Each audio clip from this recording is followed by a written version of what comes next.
What the hell is wrong with this?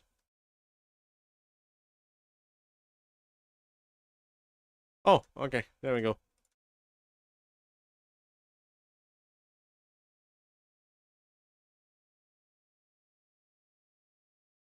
Yeah, it's a voice. I finally have a voice. The mic arrived. Holy shit! It felt so good. I can finally talk again. Good lord. Okay, hold up. Let me just check my mute score audio real quick. Trying to make a shitty lobster. What the hell is that?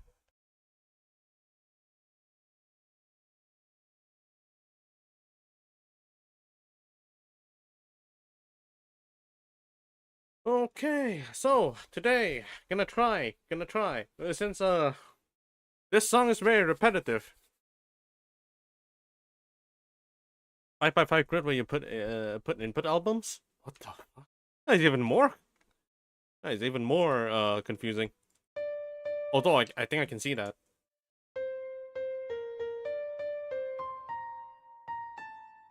Okay, hold up. Let me try and do this.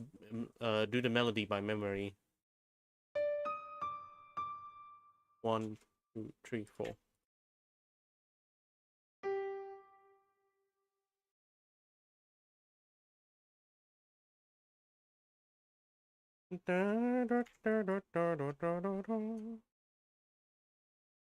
One, two.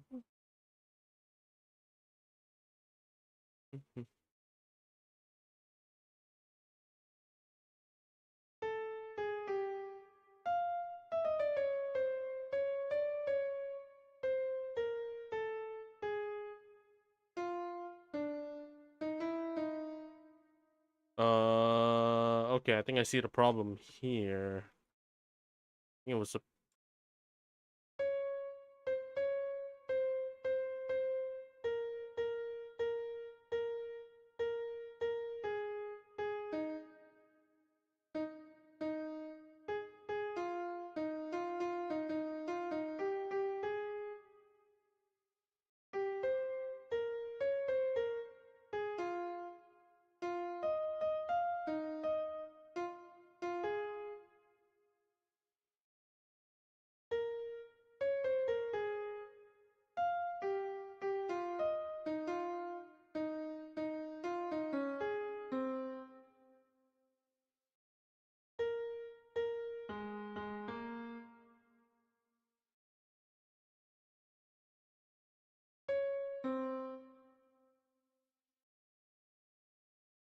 Okay, I think I forgot this now. Uh,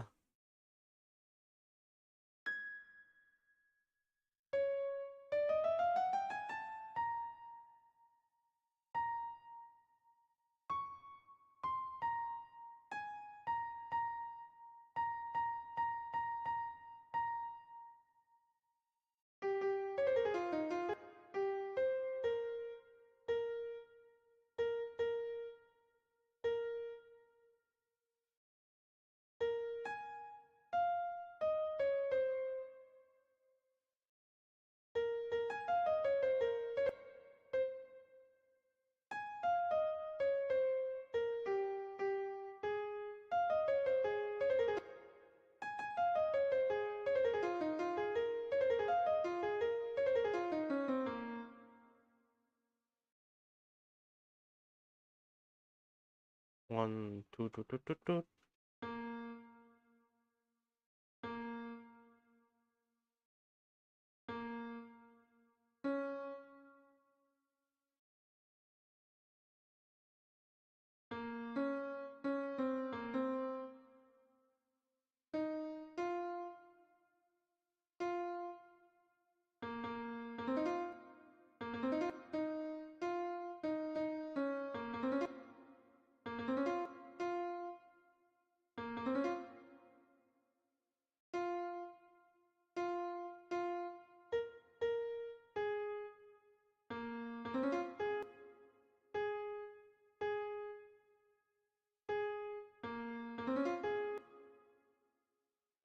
Extra.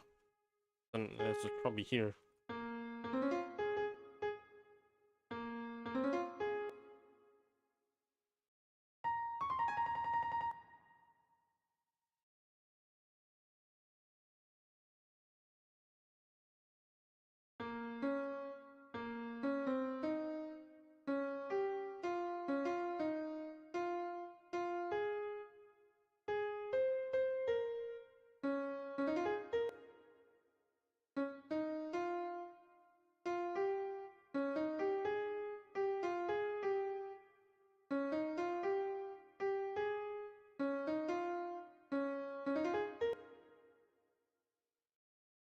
there's a chromatic somewhere here. Show off your music taste to your buddies or internet strangers? Wait, so it's available on the internet?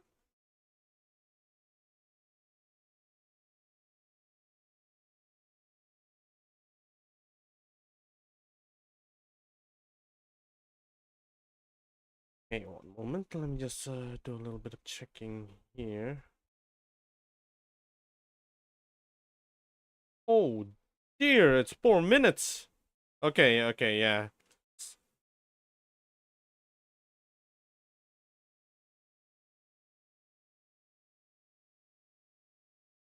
On God, check DMs. BRB.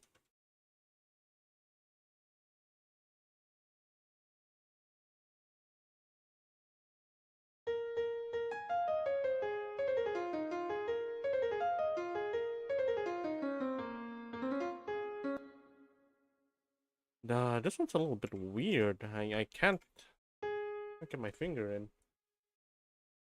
Although it's probably because it's sped up. Oh, good lord, it's this one. That's a lot. I don't know most of them. Actually, I don't know all of them. In terms of like the visuals, maybe music-wise, I do know a few. The titles. But all of them are just the album part. That one I don't know. Yeah, just look at the text. True.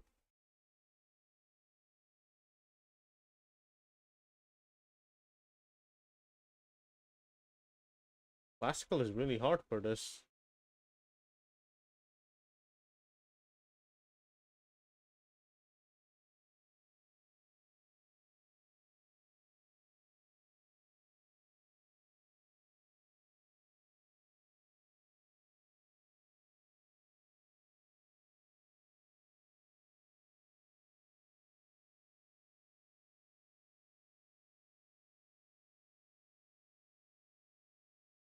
Okay, okay. You know what? I'm just gonna cheat because the piano version has already exists anyway, so I might as well just browse through it and see how they approach it. Maybe I can actually play around there after getting a really good idea.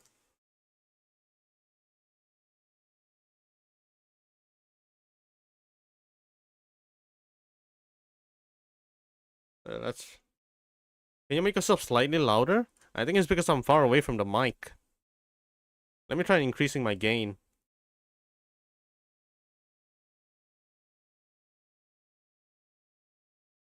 Okay, how is it? Is it all good? I think I'm. Wait. Oh, I think I see the problem there. Better?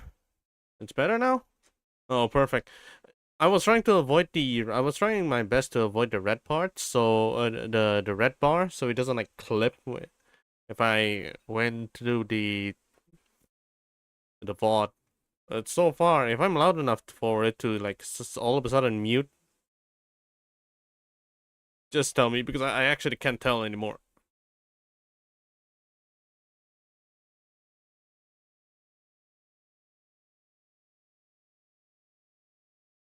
Oh, this one's really nice. Holy.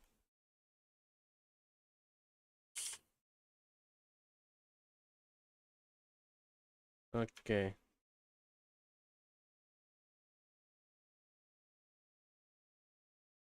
Let's first get the intro.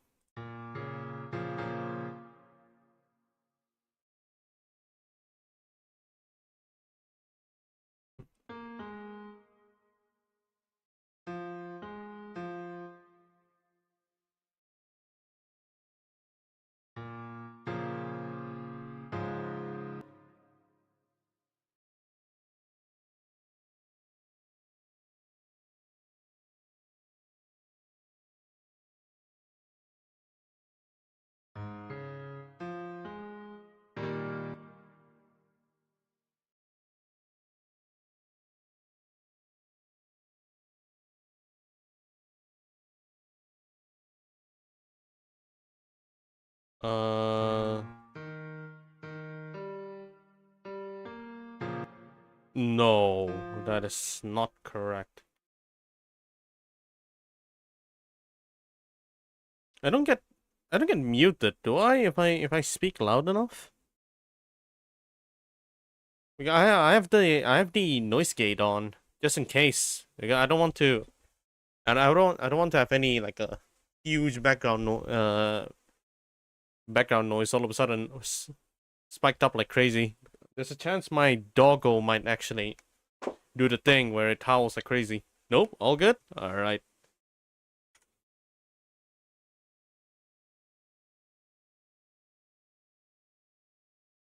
So it's a B flat, D flat, followed by G, and whoa, what? I think this is an unusual key actually. I'm not really sure if it's actually part of it. Part of the base signature. Base key signature.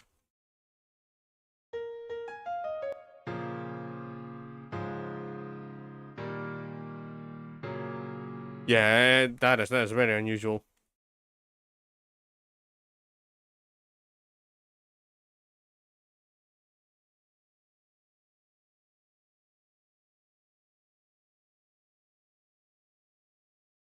I'm not sure if it's actually part of it or not. Oh my, okay, yeah, and maybe it might be part of it. A lot of the MuseScore versions actually have 5 flats in it.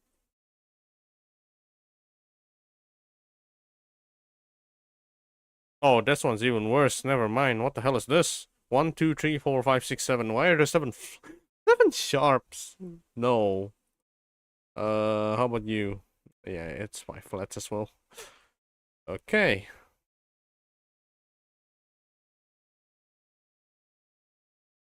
Alright, let's just roll with it.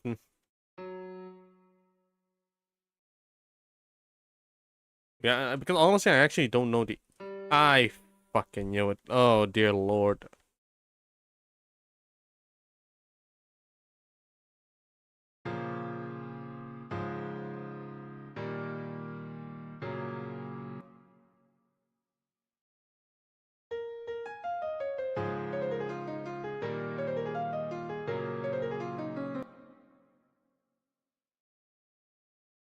Let's see if there's any changes.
Those timings are fuck. I know, right?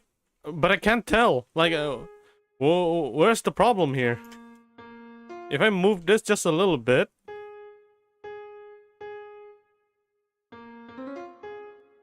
Oh. Wait, it might make sense. Hold up. Oh, yeah, wait, hold up. It might make sense.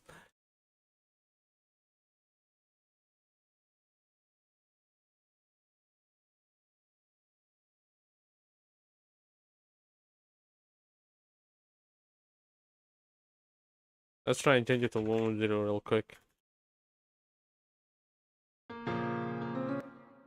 No, it's not. It is not okay. Oh, dear lord.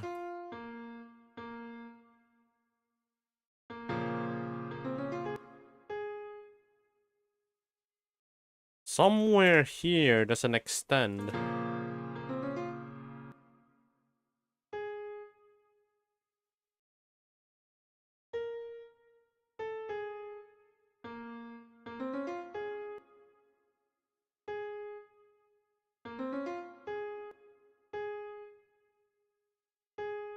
Okay. Okay.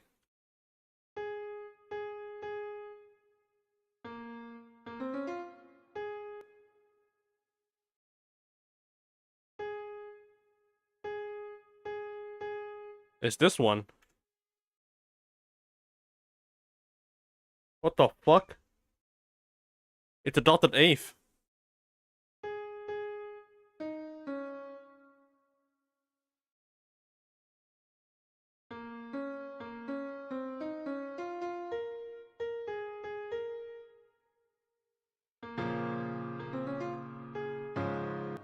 I'm gonna... It's a good try. Oh dear lord. Alright, I'll fix that later.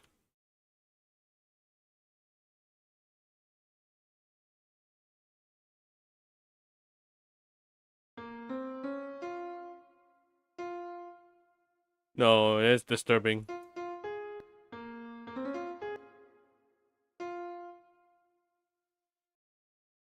Go play Monster Hunter Wild? Go for it, man. You bought the game, play it. Focus, hard to focus with another voice? No fucking problem. You did bought and gift the game after all. Make it worth.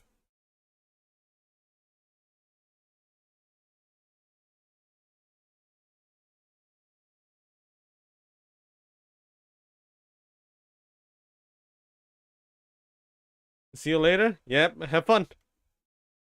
It's like keep putting my. I'm gonna. I need to put my focus on this freaking piece anyway. And it's why is it like this? Well, no, it's giving me the freaking children record from Kagero again.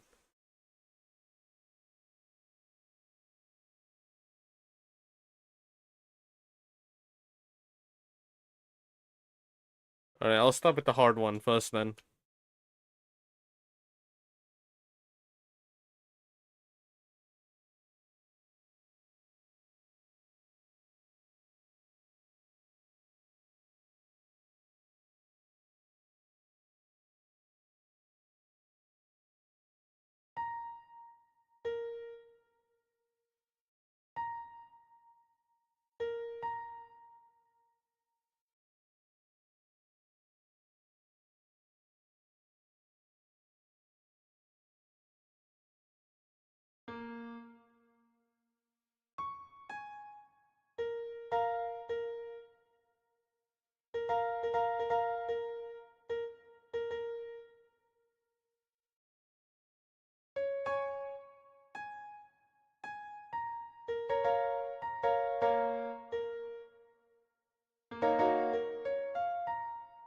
Yo, hello Nagul. I have a voice now. I can finally speak once more. Good lord, that took a while.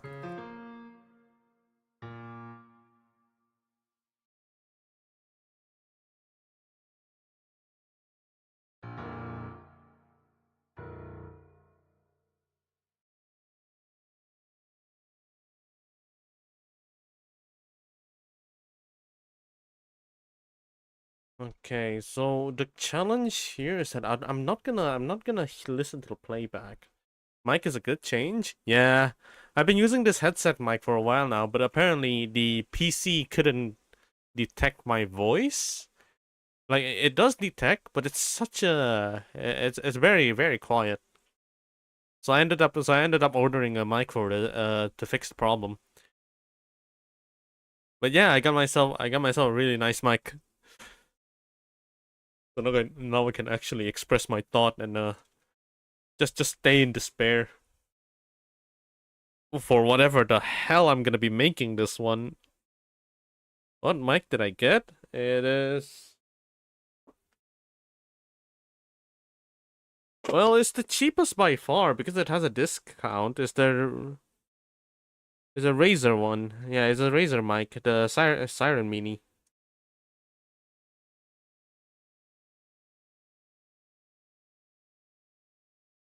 I saw initially it was like 300 ringgit or maybe around something dollars, but yeah, it's in the hundreds when it comes to ringgit.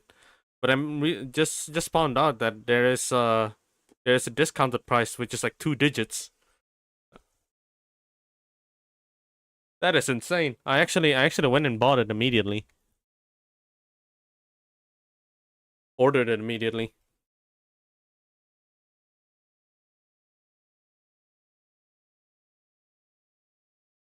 That's a good deal. Yeah, I scrolled down long enough to actually find it. It's very I was very lucky for it. Oh my gosh. All right, this is gonna be a tough one. I'm not really sure if I can actually speedrun this. The title was just absurd. Was just a exaggeration. Although my BPM is in double time for in OSU standard. Good luck watching stream while I study. Wait, can you actually handle the noises in the stream? Are you okay with that?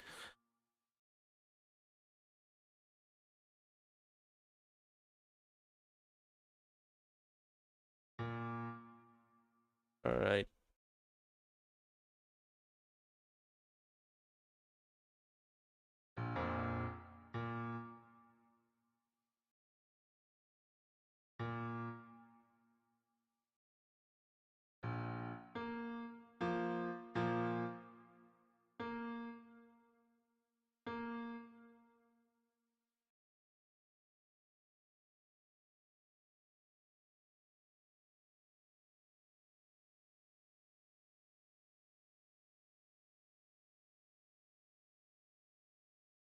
Lets me focus on the map and keeps brain occupied. Oh, so it's more like a white noise. Yeah, I can understand that. I can understand that.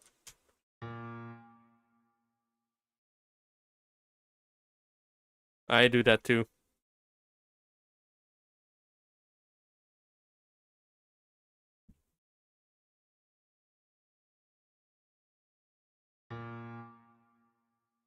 Okay. Work noise is more like ambience. Oh, actually, yeah. That is actually a better word for it. Yeah, ambience. You're right. You're right. Yeah, that's actually better.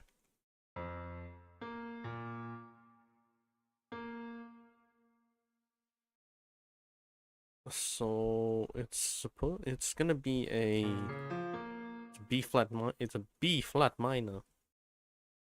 So I don't need to exaggerate this much. So I'm thinking arpeggiate this and then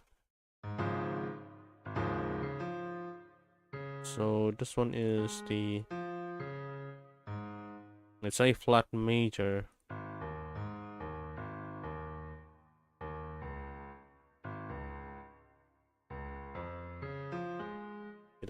Make it a third.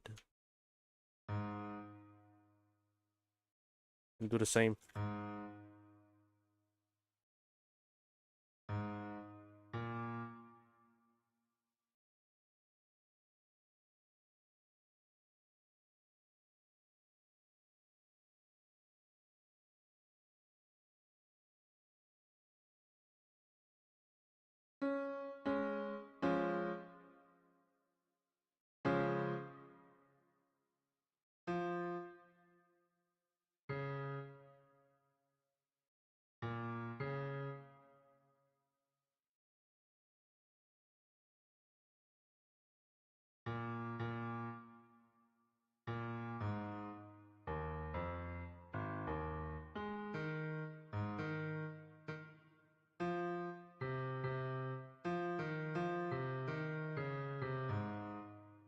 It it's definitely unplayable.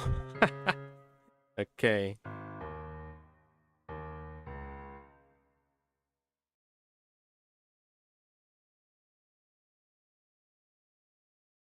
This is the...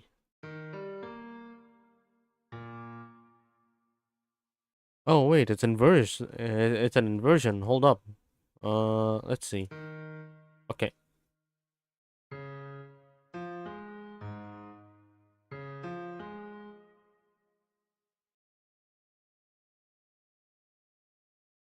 E flat.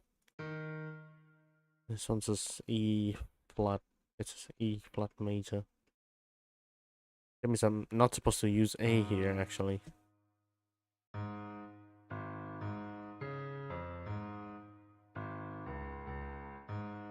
There we go.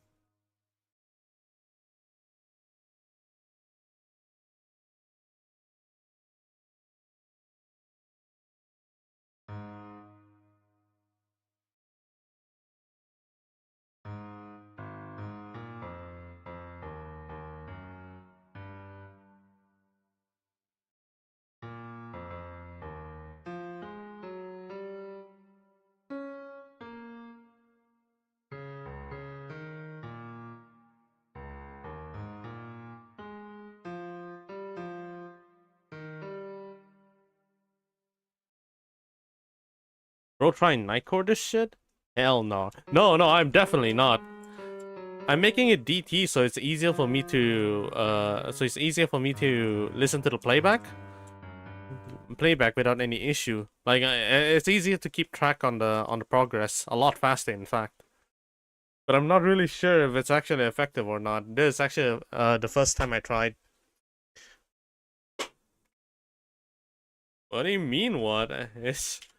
It's one of those people, the psychopaths in FL Studio where they would actually do it, no? Why do you think this shit can help with? Why do you think this shit can help with playback? It's easier for me to like listen and then just detect which part is fucking wrong even faster.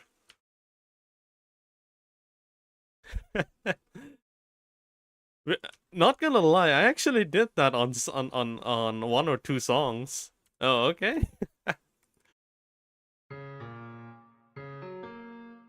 Fair enough. Yeah. Oh, what key are you supposed to be here? I know that the site's code progression is not really that reliable in this case. Hold up. Okay, it still counts as D, but it's somewhat of an inversion somewhere.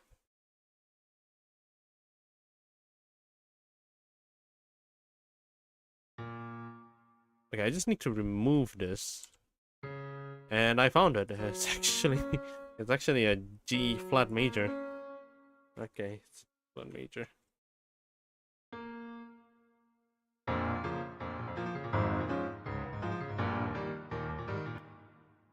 Alright, so I need to add a pedal somewhat and then remove this part here. Possibly gonna dot this.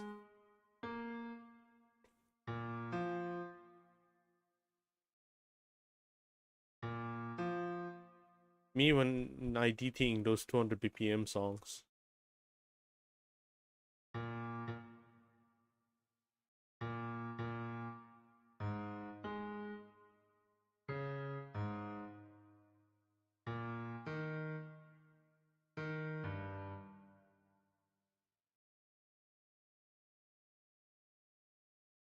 I think the staccato here is ugly.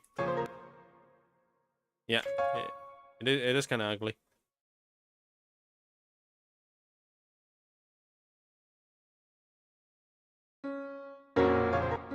Jesus. Oh, you need... Okay. Oh. Oh. It went to the original.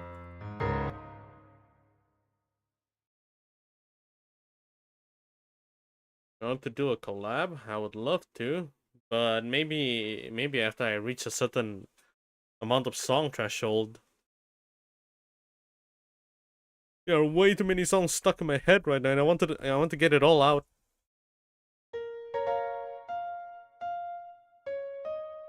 Oh wait, hold up. Is French... Is Old French Guy still up?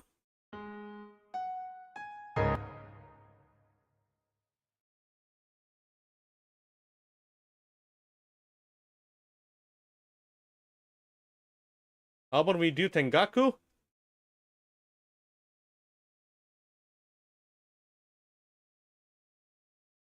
That is part of the list, actually.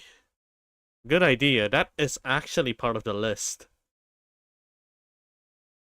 It's one of my most anticipated song to work on. I just realized. I'm fucking down, actually. Tengaku would be a really nice piece of music to train. Also, how many BPM is that shit? Because I feel like it's really high. 190?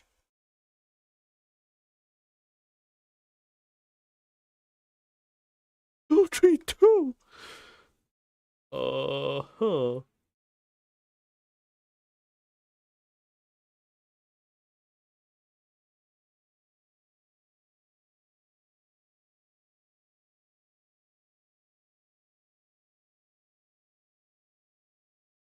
I guess I can try the intro.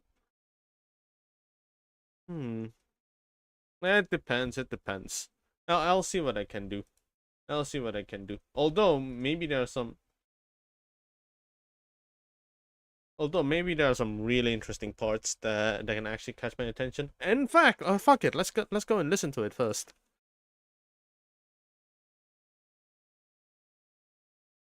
Let's give it a listen real quick.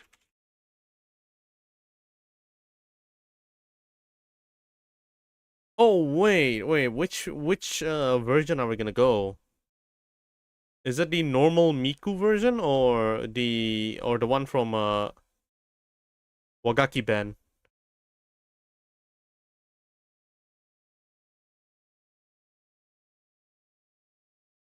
The Wagaki version. 5 minutes.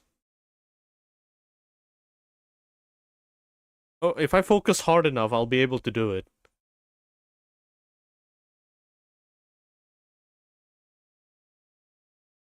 The problem here... Oh, no, I think I see the problem here now. I actually can't... I wouldn't be able to tell, like, the timestamp in this monstrosity.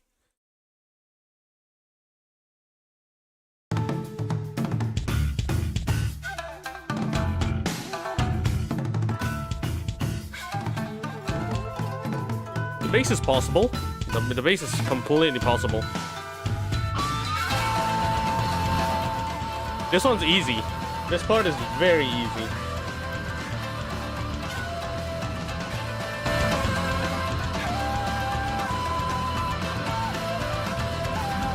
Triplet, and then I think the BPM can be simplified. 1, 2, 3, 4, 1, 2, 3, 4, 1, 2, 3, 4, 1, 2, 3,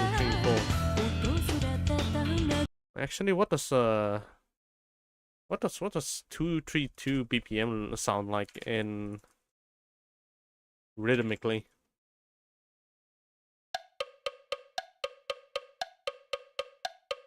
It is accurate. It's actually a little bit rough to simplify it, because if you simplify it, all of the notes change, like the nature of the notes. So let's just say if we try to reduce it to, oh, I don't know,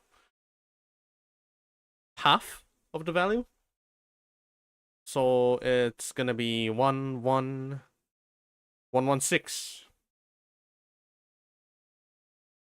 116 means all of the notes, including the fast ones, will look like this, possibly.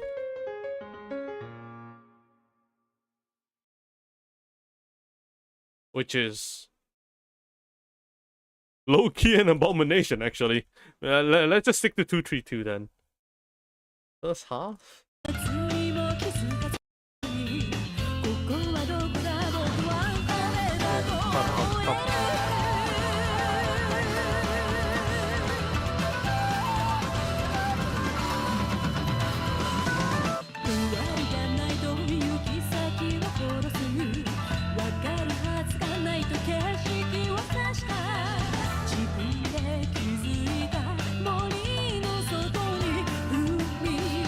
One, two, three, one, two, three, pop, pop, pop, pop, pop. Yeah.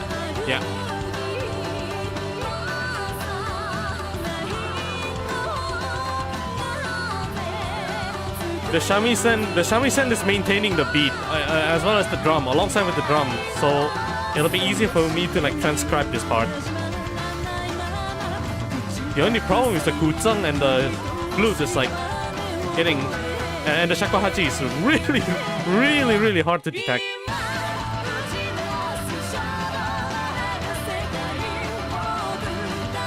Easy jump.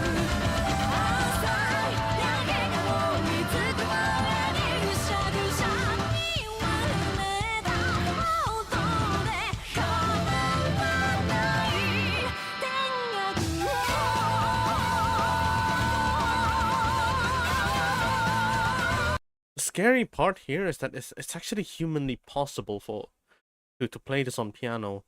The only problem is that it's gonna take a lot of stamina for being ridiculously fast. But I'm not planning to make it playable. I'm planning to make it sound nice. Here's the realization I made when making a metal song. If you dig into Raise My Sword, there's a lot of BPM changes due to the live play being on human, so the instrument might be off by a few BPMs, but the average is still whatever the BPM there. That kind of explains why some of the OSU maps will have a like very inconsistent BPM changes in the description. Like they're not even certain what the actual BPM was, but all they know is that, oh, this is the average one. But it might actually go back and forth.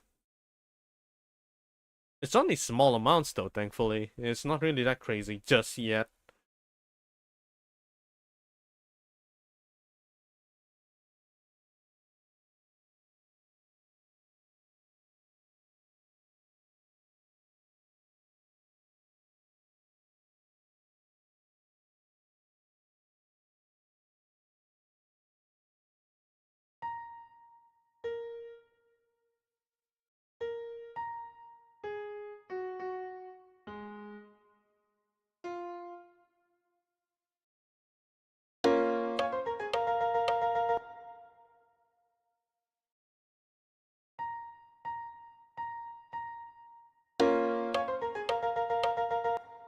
Oh, that is spicy actually. That is actually kind of nice.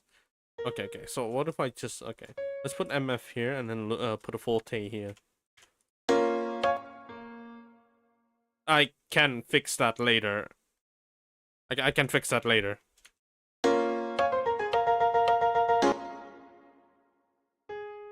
Yeah, I can fix that with compress later. But the idea is coming out.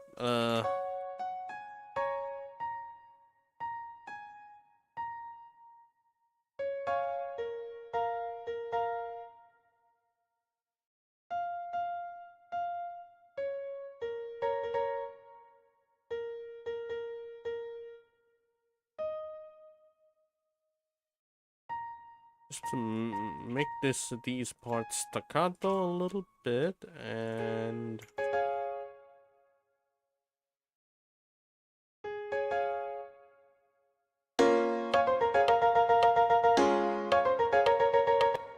ooh, nice.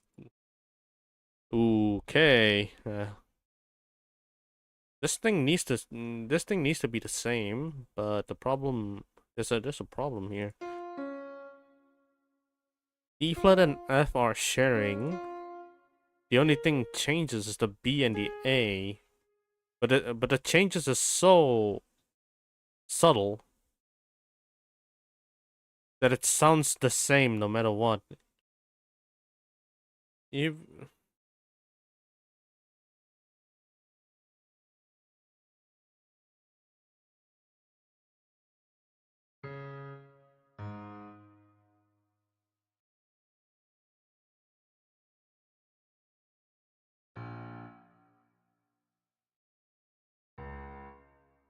okay. So this one's already correct.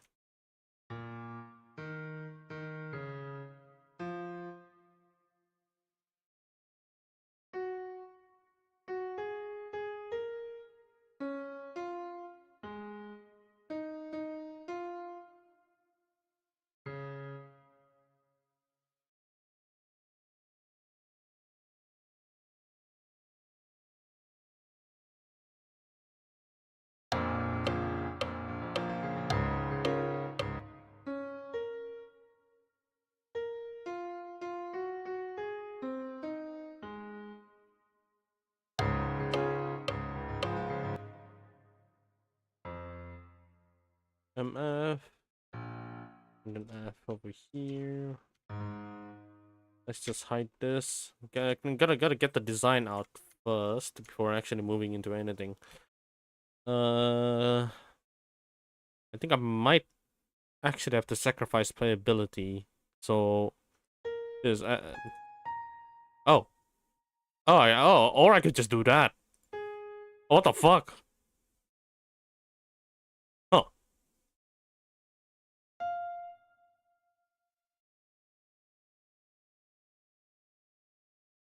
Huh.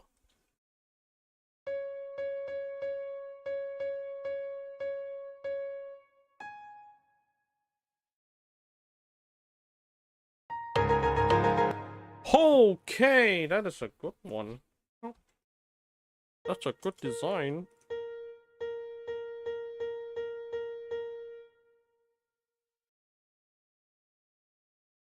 Let's go back to DT.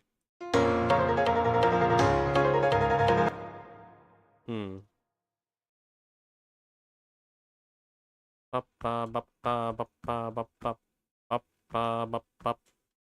So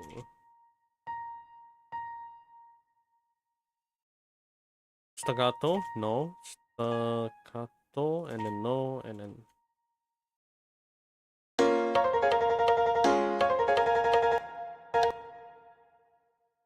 that's good. That's good. Good, good, good, good.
There's a little bit of a change here.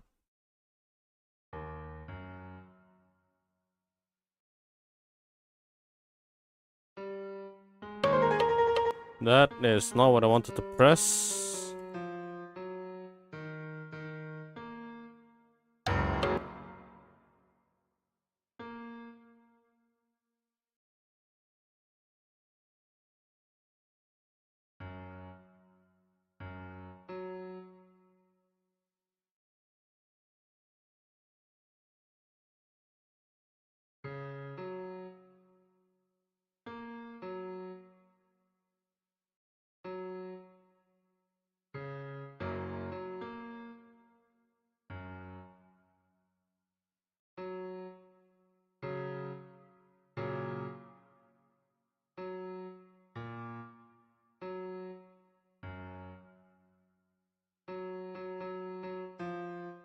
Let's see if it works.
Oh my god, let's listen to that in original.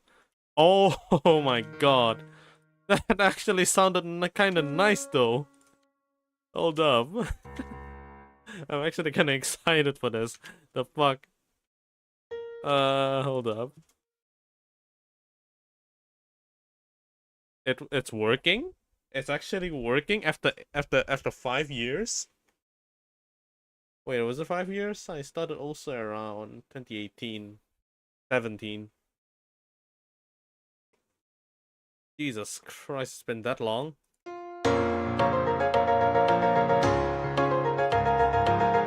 Okay, I just need to fix this. Let me just fix this a little bit.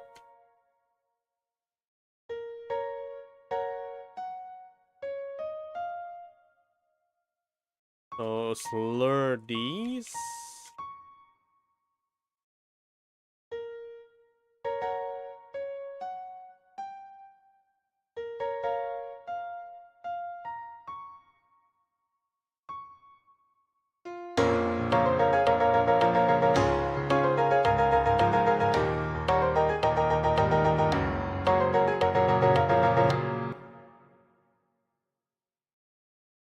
Yeah. Yeah, I just need to fix this accent somehow. So it doesn't peak like crazy like last time. Maybe if I just put it MP? What's the difference? Oh dear lord, that is so far away. That's actually kind of far away though. Okay, maybe. Okay, alright, I changed my mind. Let's forte these and then mezzo on this part. Let's change two bars first.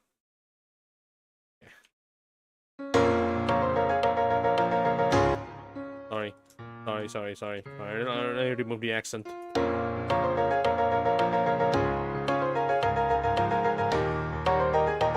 Oh, okay. I can only accent the bass part.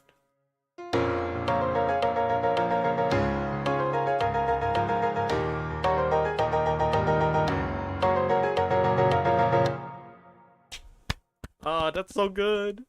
That is actually really good. That is actually so damn good.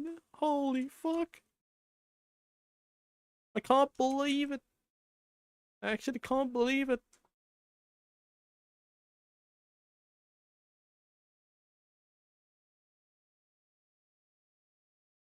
Alright. So I can only just put forte forte on this part.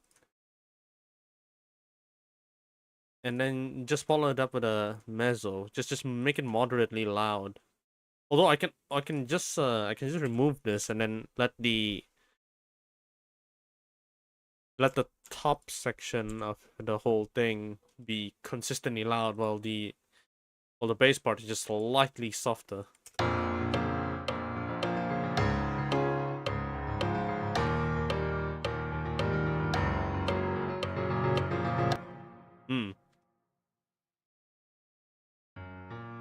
So it's gonna be F here and then MF here.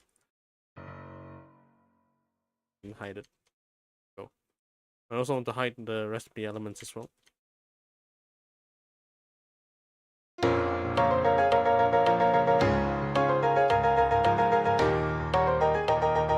Wait, hold up. What if I... Oof.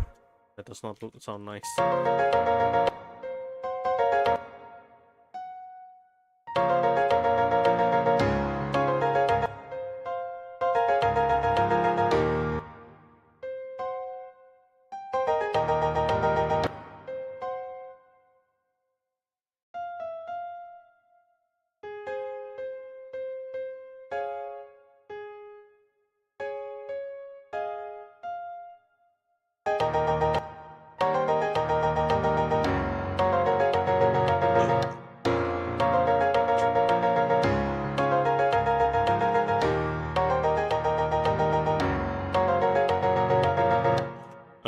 So the next part that is missing from the original is the... You know what? Let me just play this on the browser.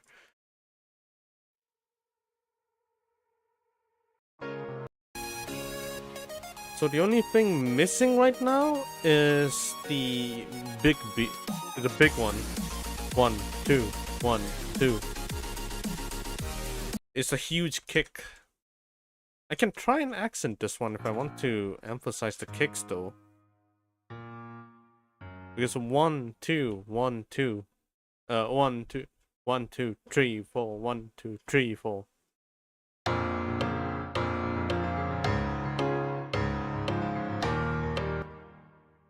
But it doesn't sound nice. It does not sound nice. There's missing inconsistency.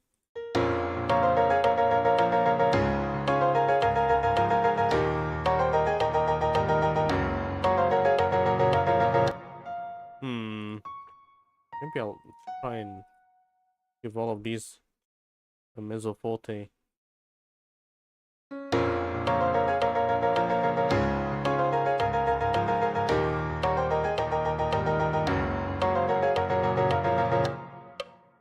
Okay. All right.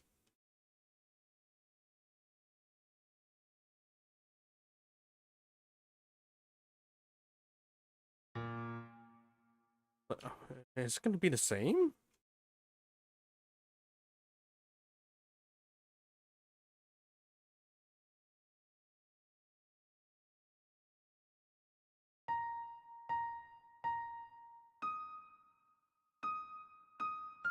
Oh, that is really high.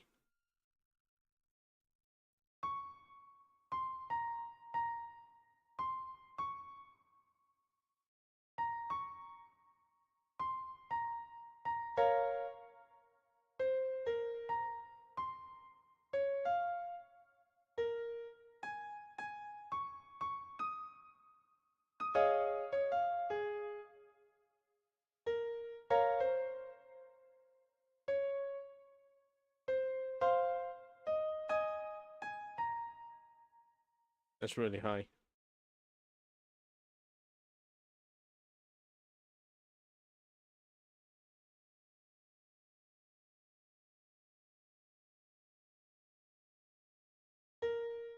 It's still the same, right? It's still B flat. Nothing changes.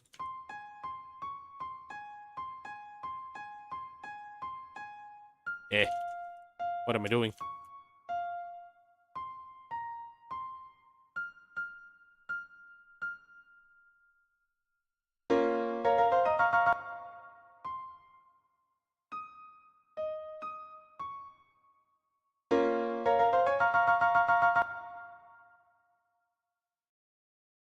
Eh. Eh. Can't fix it.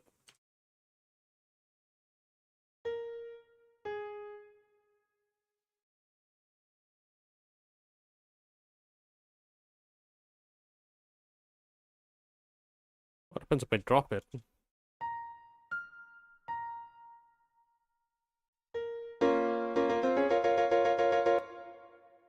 Higher is better.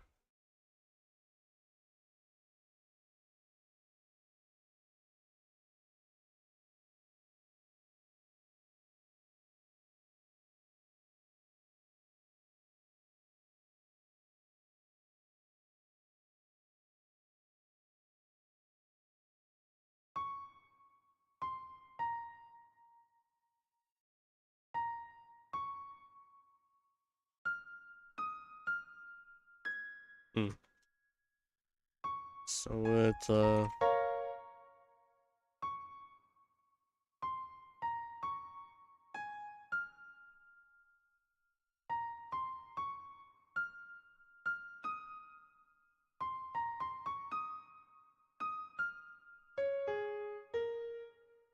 bad news? What is it?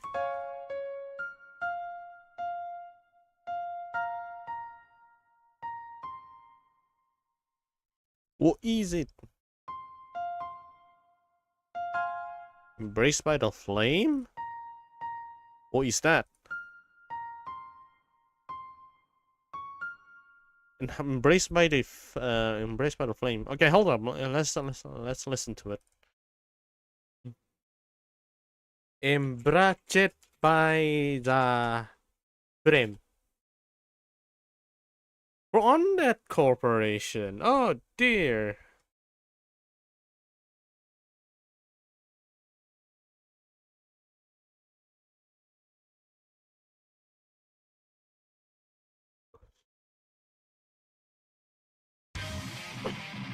Okay, say no more. It's already. I can already tell. I can already tell. The only difference is that it's really fast.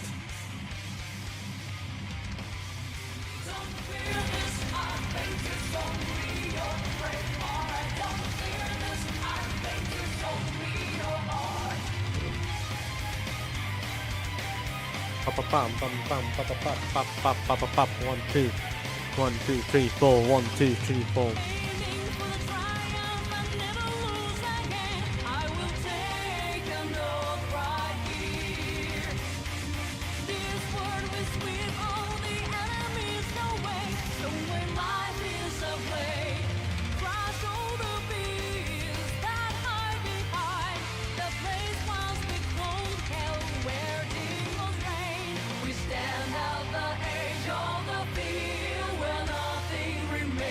Okay, so the interesting part here is that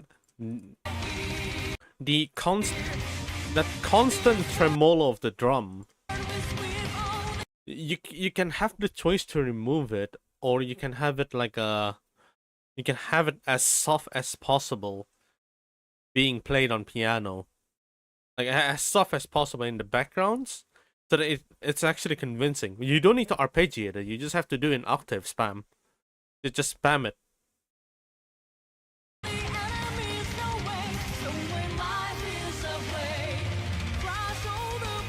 It would be boring, but combine it.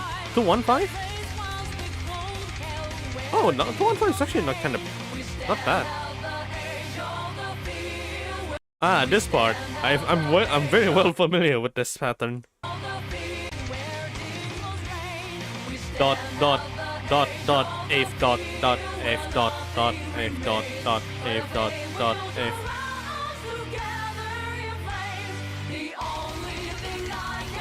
And then there's a change in key going up.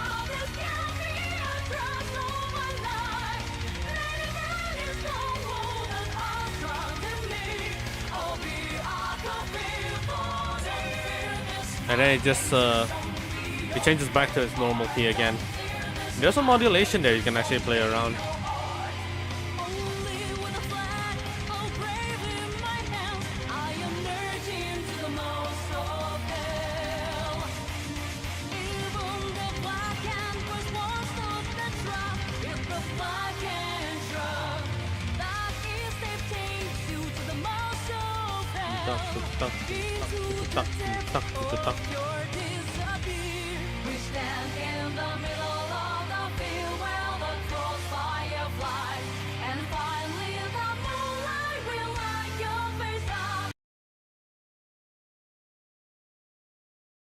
It's a very interesting piece.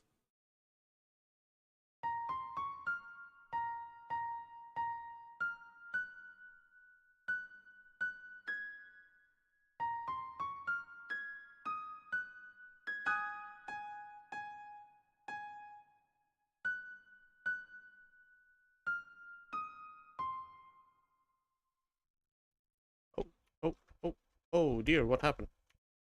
What happened? What? What?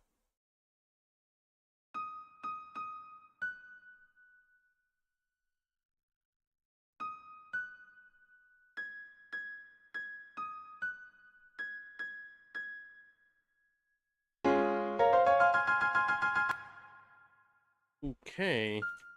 I think there's a miscommunication here. It's the C.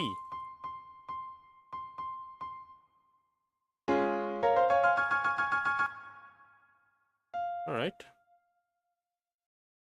Although...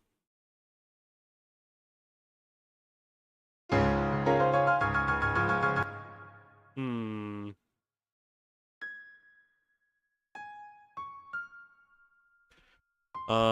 Key here, something wrong. Key here is okay.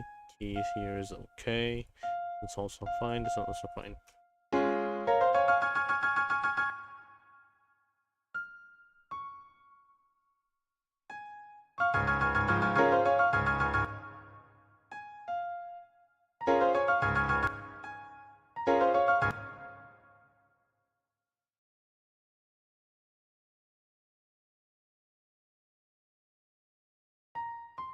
Ah. Oh, that's the problem.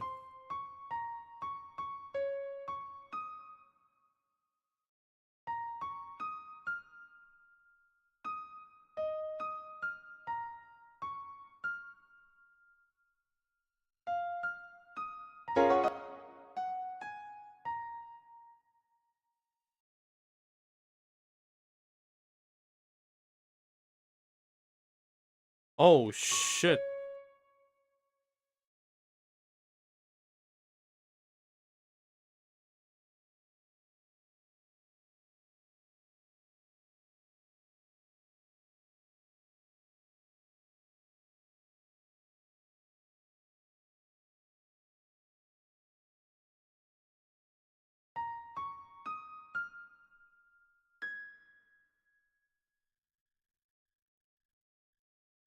Ah, it just goes higher, so it's gonna. I'm expecting a loss in quality, but it is what it is. I want to get it done anyway. Ding. But this is the last one last time that it goes up. And it won't go up ever again.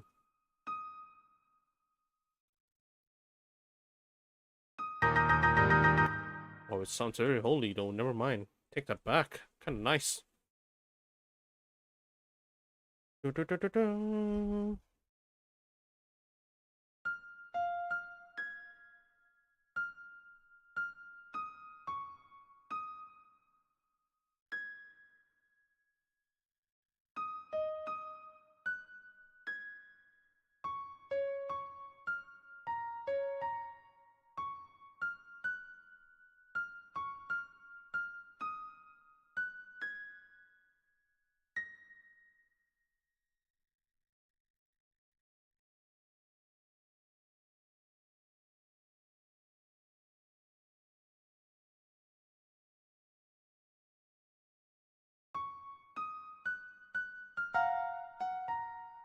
Fuck, man, that's a beautiful sound.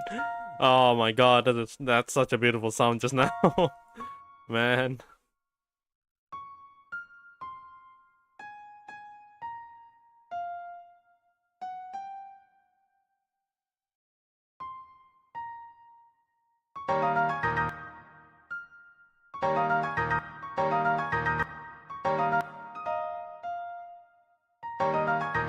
Ah, there we go.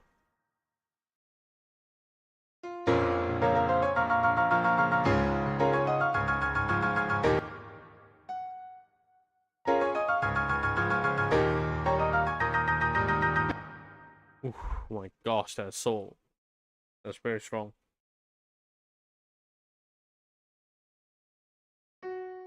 Okay, it's still G. Good, good. Oh my god, I was so scared.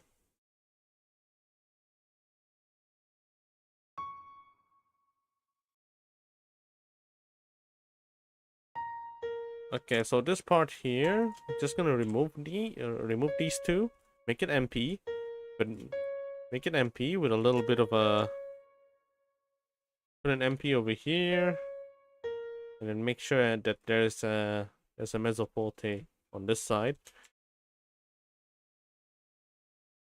This is very complex when it comes to detailing. It's so fucked.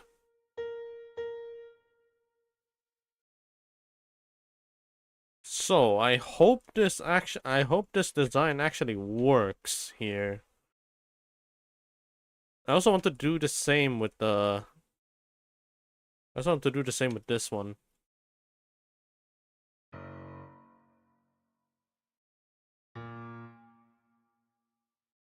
MF, F, and then there's a crescendo in between.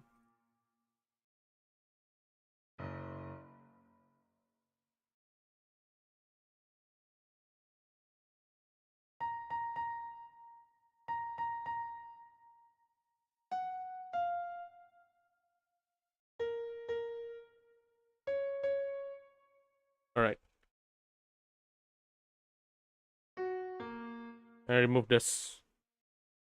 Wait.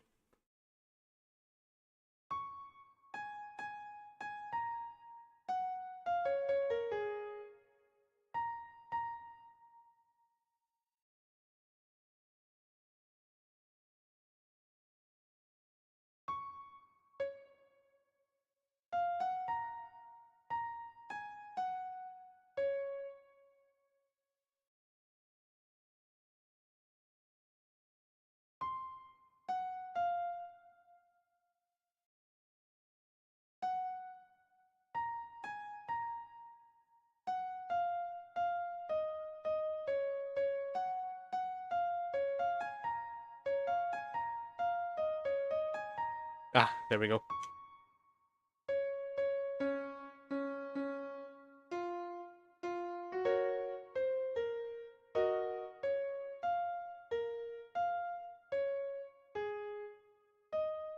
Oh, please work. Oh, please work. I hope you work. Oh, wait, let me remove this.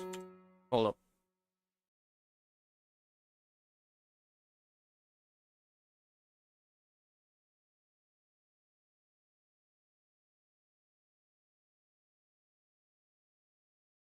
Oh my god.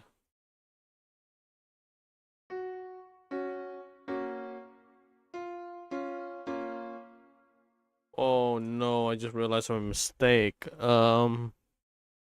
Like this. Like this. This. The fuck?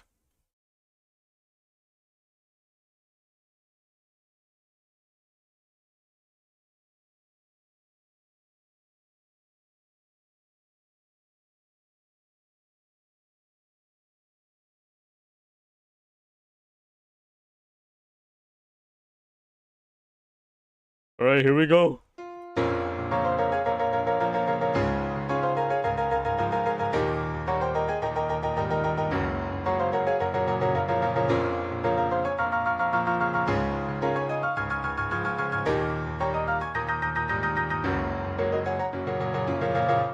Oh, oh my god. Yes. Oh my god. Also, I think this one should be. Ah, yeah. It should actually go higher.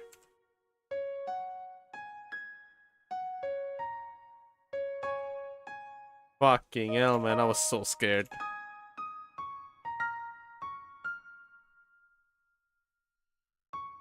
That actually worked.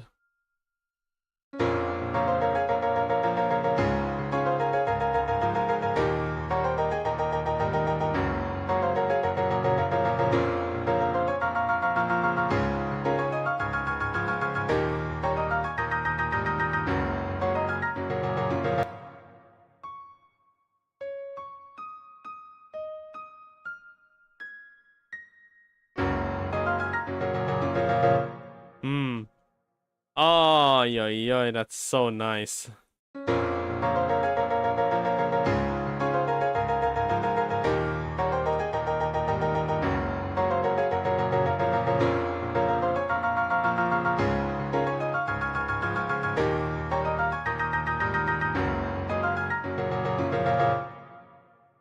Wow.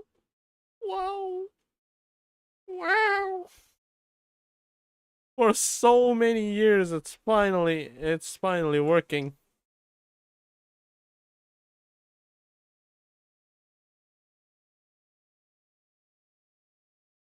Oh man.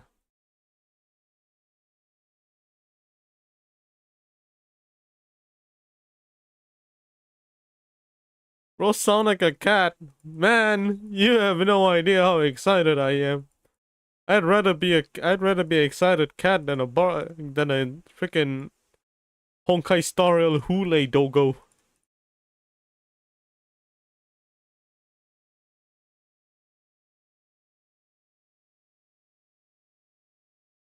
Oh my god.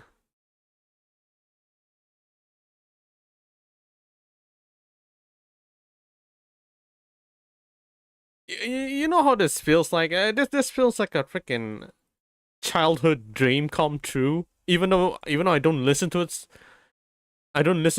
like since the young age, of course, because it didn't exist.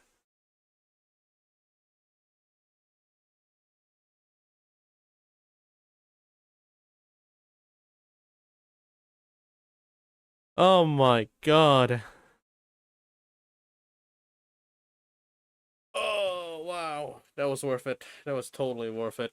That is so freaking worth it. I'm not gonna stop just yet. Actually, I want to keep designing. I want to keep designing because I think there's like 700 different parts of 700 other different variations for this. But damn, it's so good.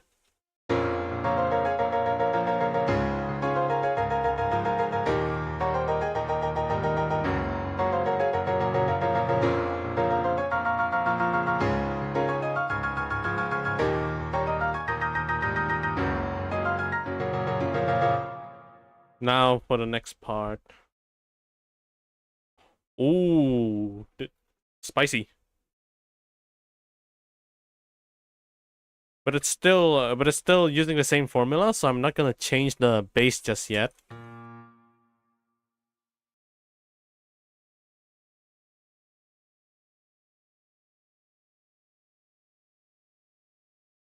The only thing different is now, the only different is that this section here actually change place with the first one, the second beat.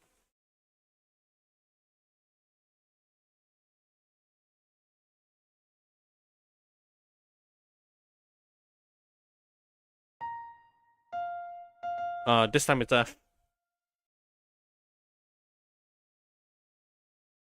Again, let's try and up.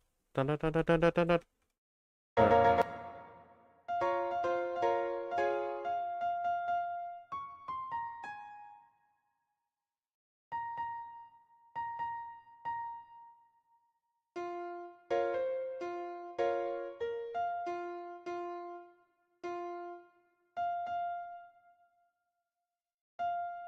Up, up.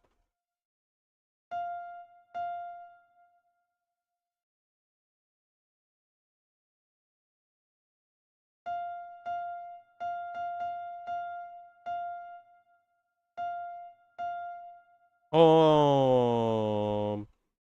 Okay. Yeah. I think it's okay. And then.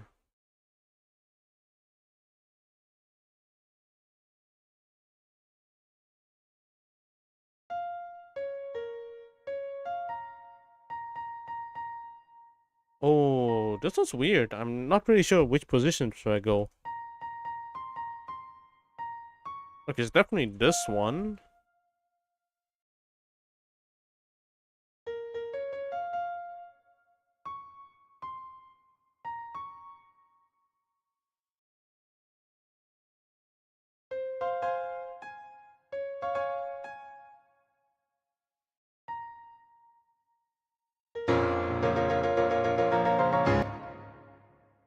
All right, I'll take it. Pretty good. It's actually pretty nice. Where the fuck does this MF come from? Wait, where did these boys come from? Hold up. You aren't supposed to be here. I copied from these fellas, no? What? They don't belong here. Where did you guys come from? Oh, because I copied the node that has the Mesophote on it. Damn. Casters bullies Hule? I want to do that. I'm actually running out of Stella Jades. I need to farm for that. I'll do a farming stream tomorrow morning. Because why not? I have a mic now. What are you gonna do? I really just eats the dog? The Simon Cook Berry Delight? What the hell is that? Made Berry Delight. Sora, fuck off. What the fuck?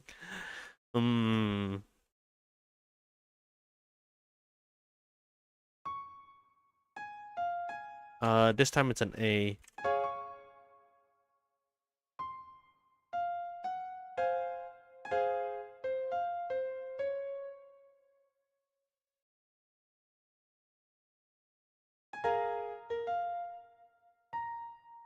Pray that it doesn't crash. If it does crash, I'm gonna freaking lose it. Panda ice. Teminite.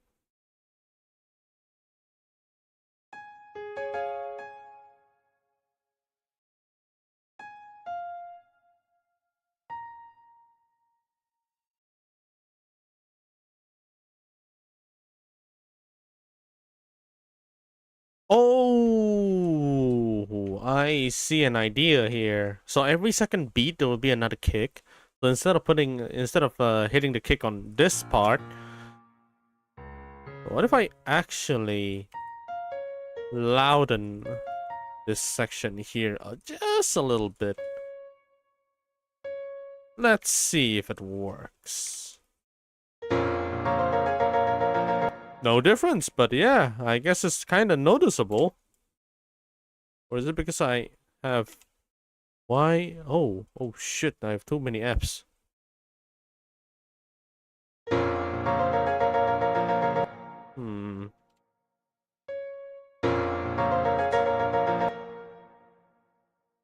Alright. I think the only way here is to let the playback, change the playback here, and do it manually. But I have to do it each and every note for like, in the span of like 4 minutes. So for now, I think I'm just gonna mark a random sposando.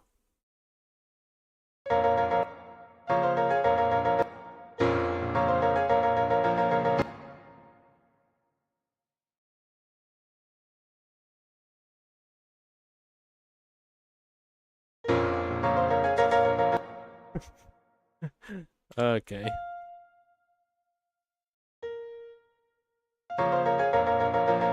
Ah, okay. Yeah. That's actually kind of better.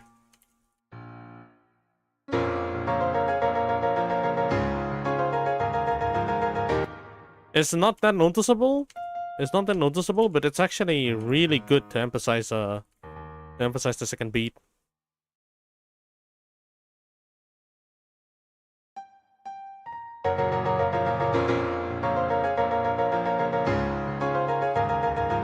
Yeah.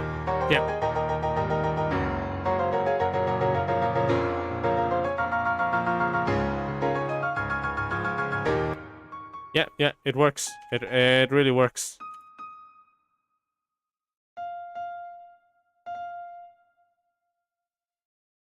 It actually kind of works really well.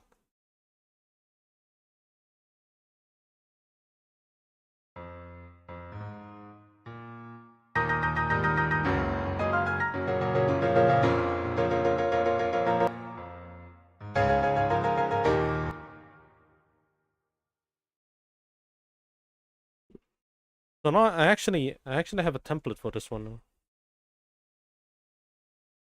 Okay, for some reason my Bluetooth disconnected. Hold up.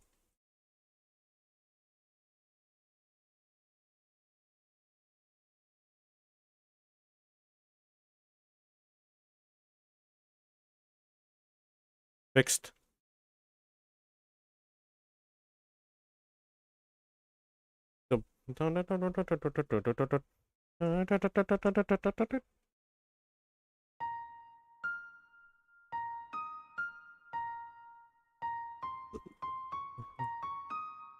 Okay.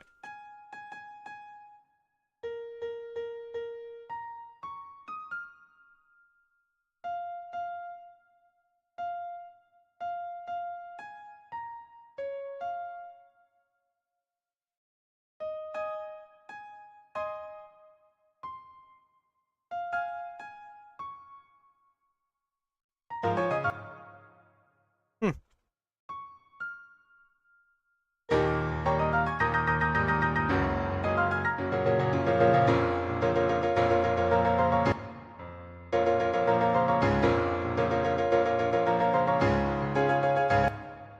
Oh. When the hell did I copy the accent here? I just want to put the thingy. the forte. There we go.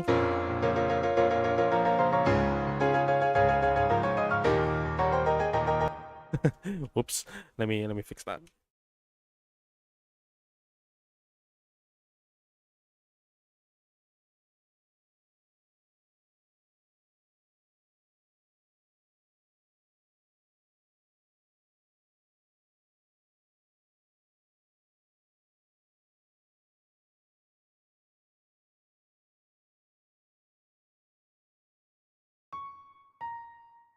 Okay, it's a D this time.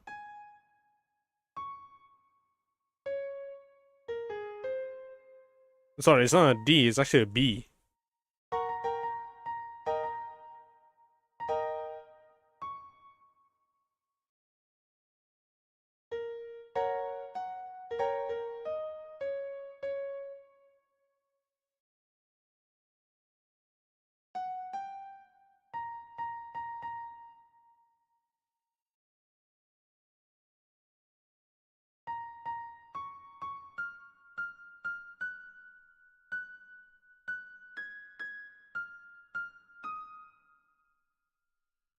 Hmm?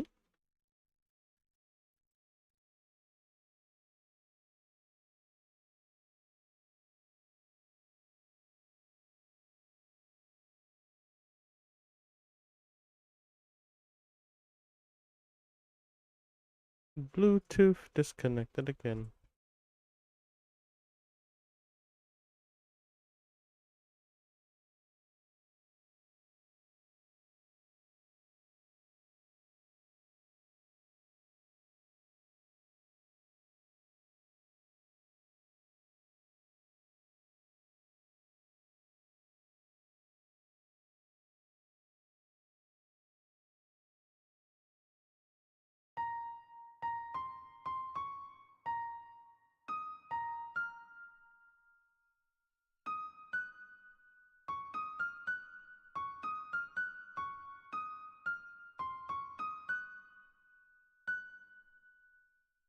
Yeah, that's confusing. That's very confusing.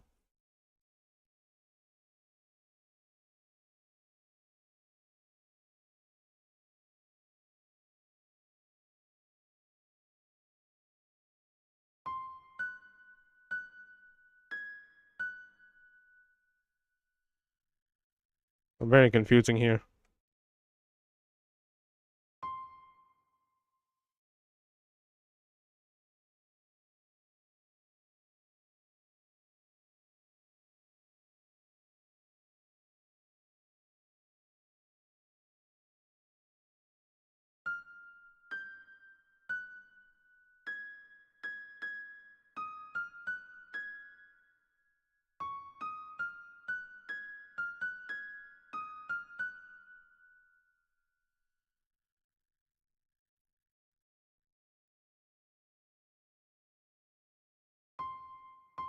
Oh, there we go.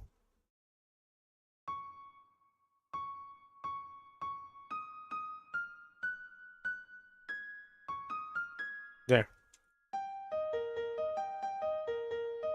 It sounded very questionably happy for some reason.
Okay.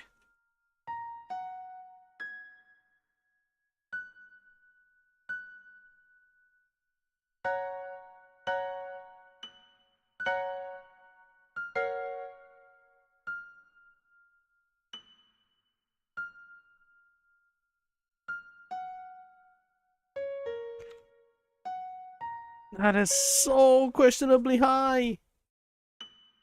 What in the world is this?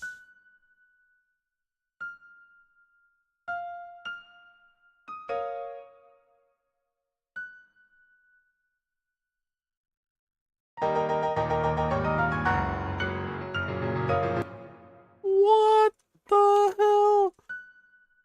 And it's perfect too.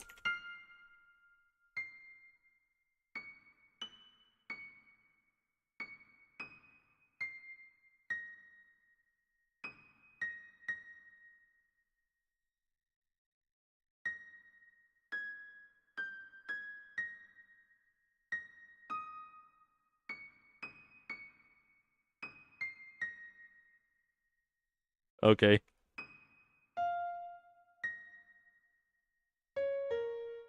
Okay. So it's gonna be like this.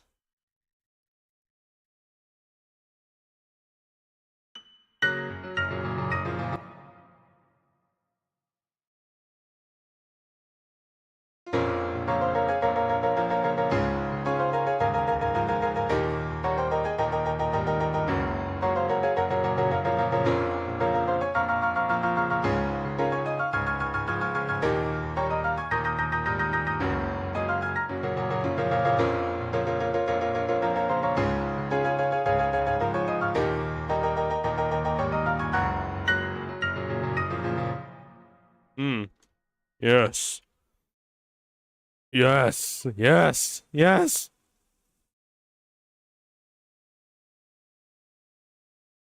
That is good.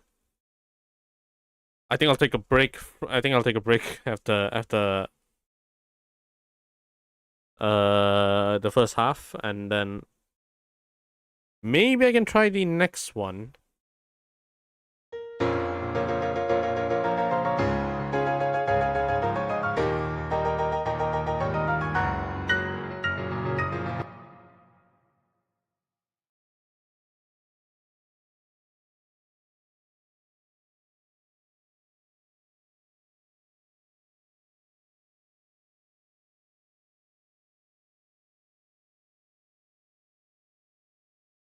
Da da da da da da. One.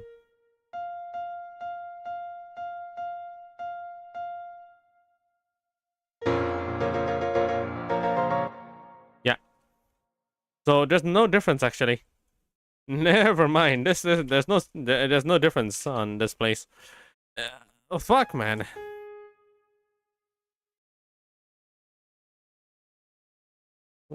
Da, da, da, da. Hmm.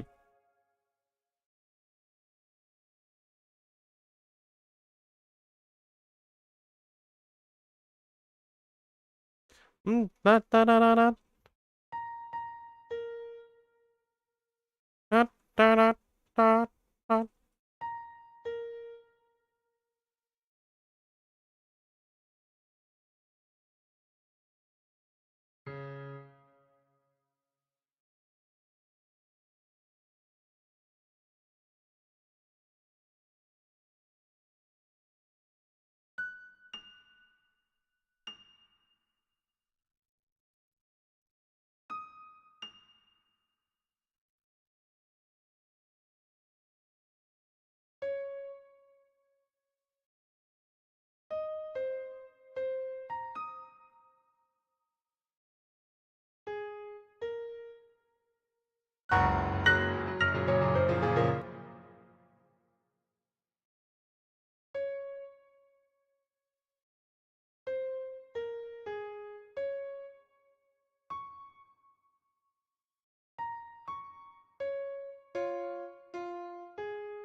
What's a dissonant?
I'm pretty sure it's the same key somehow. Hold up. Oh, that's a lot of voicings. Hold up. Let me try and catch all of it. That's interesting.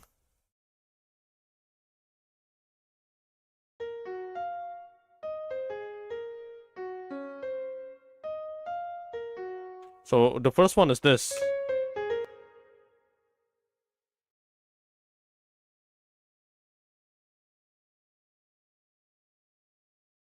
Da-da. There's another one. Yeah, it's this one. It's a 4.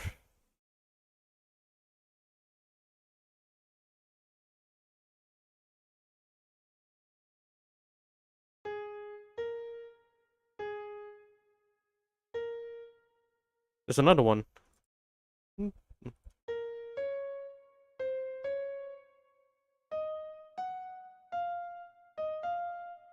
This one. It's an octave, actually. What the hell?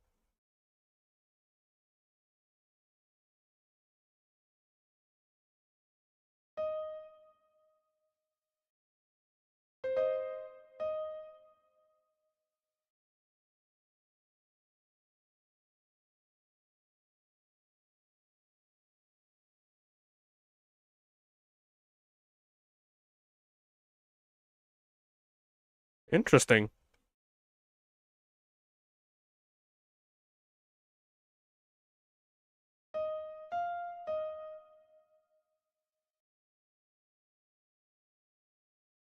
I can improvise if I actually got enough.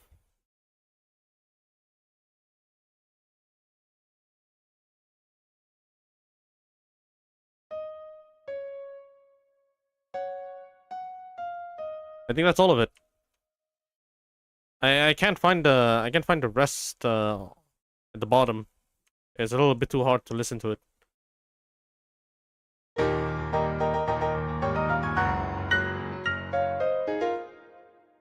Beautiful.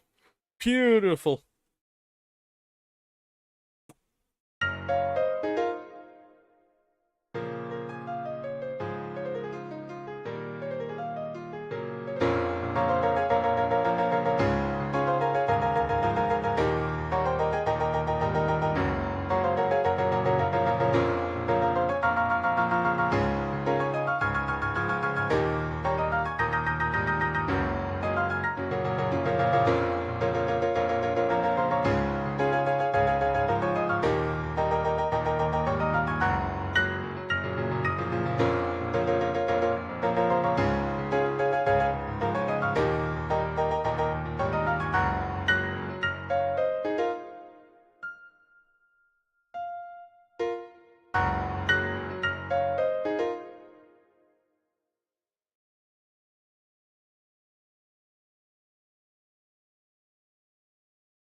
Okay, they're replaying that. They're replaying this part here.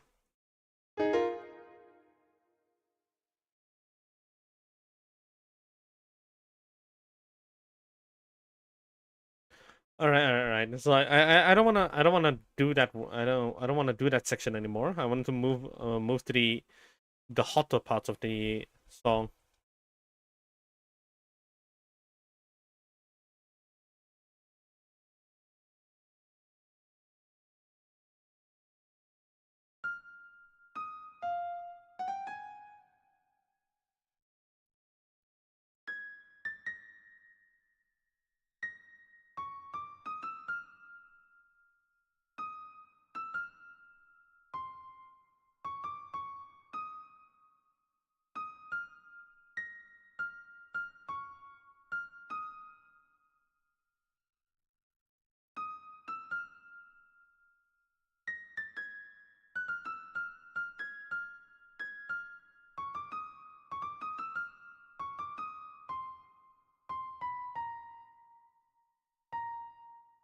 Da, da, da, da, da.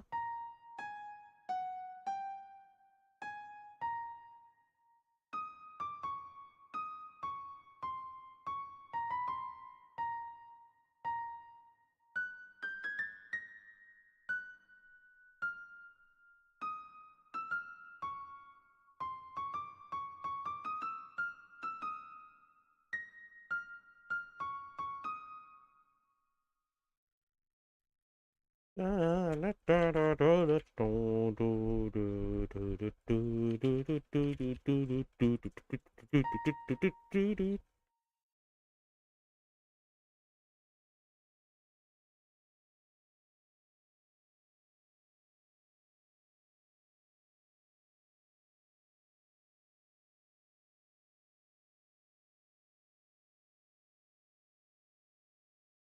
my god, I don't want to catch that. Okay. Okay, I think that's a 4. I think that's a 4 key in like in on the 8th. That is very small. I think that's a 32nd note. Fuck it. I'm taking it.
Okay, so I'm guessing it's gonna be this one. And then...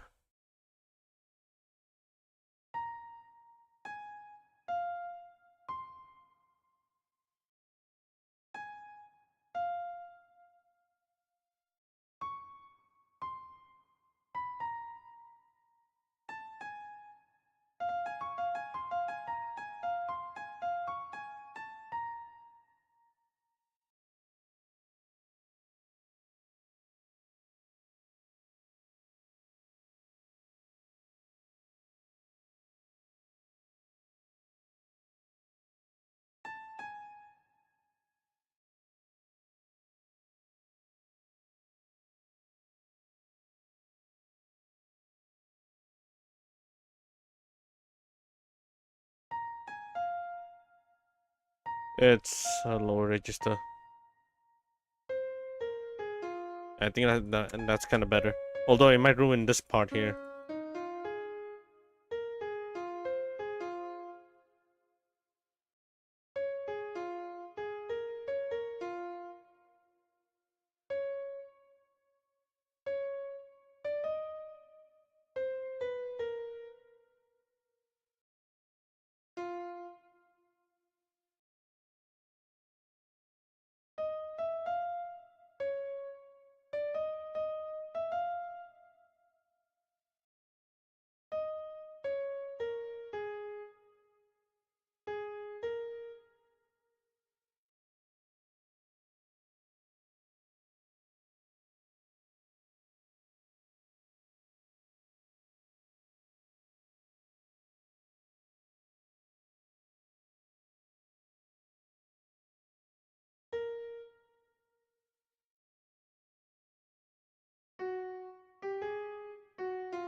Ooh, that's a lot of unusual notes.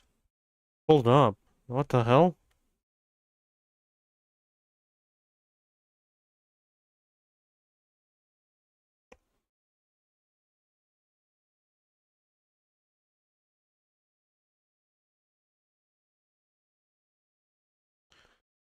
Okay.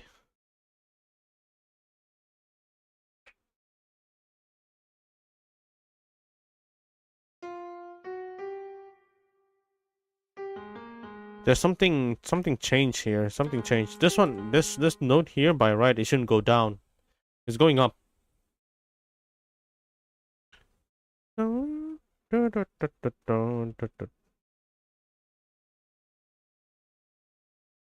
Oh my god. Yeah, yeah. There's 4 notes there.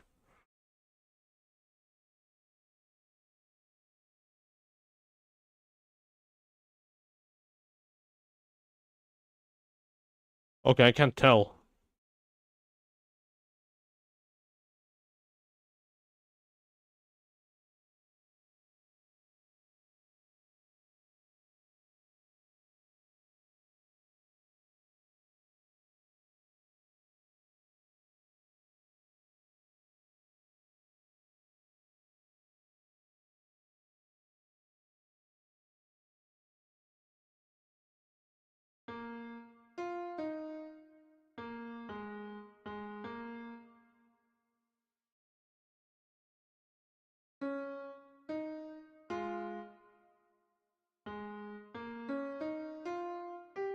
Yeah, yeah. That should do it.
Uh,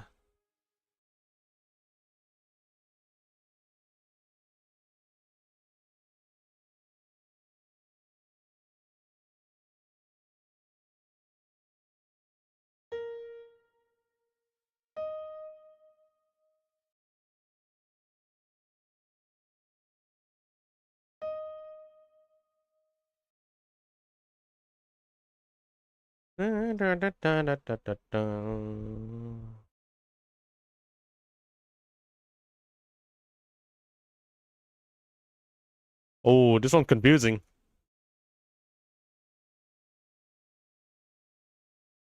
One, two, three, four, 1, 2, 3.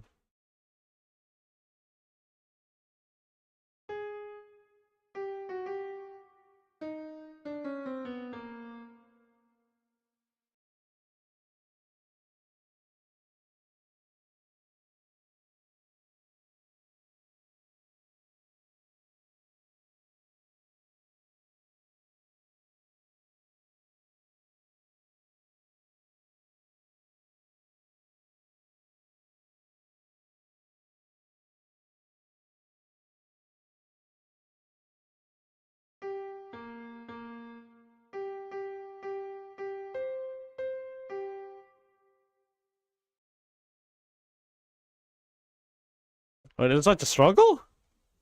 So hard to take it, to take a note in.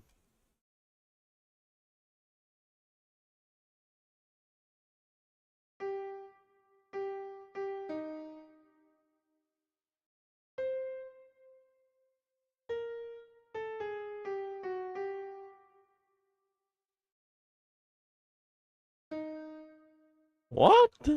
It's like that?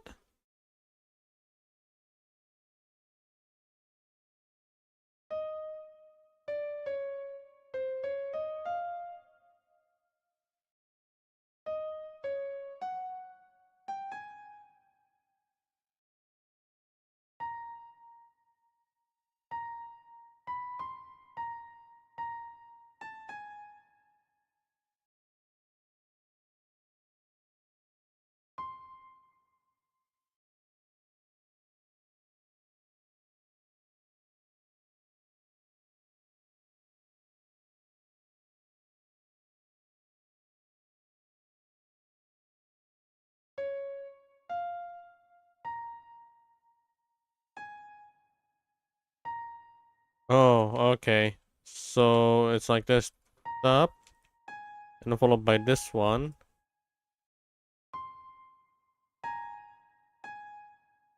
Jeez. Come on. You got this.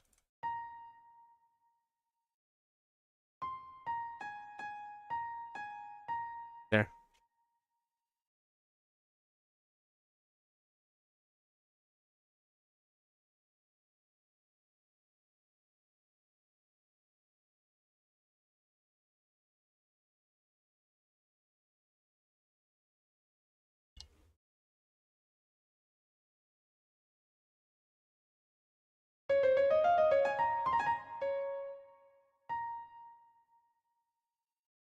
Wait, what?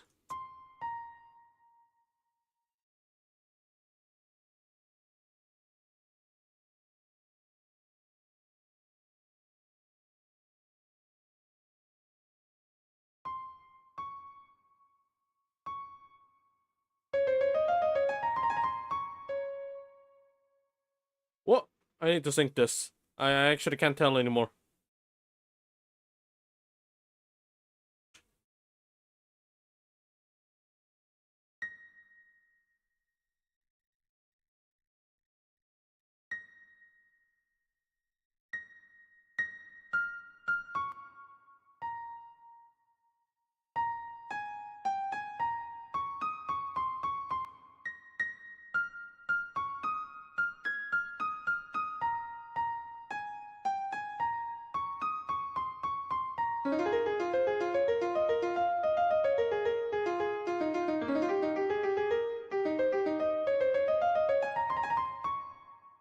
Okay.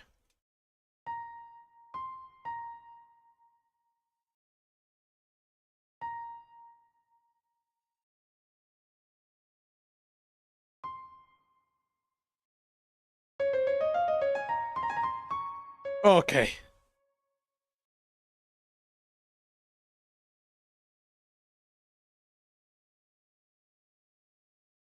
Oh, that's a key change.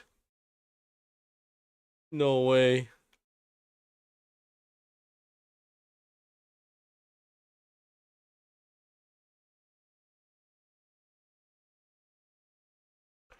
Oh, I got an idea on how to make this even fire. Oh my god.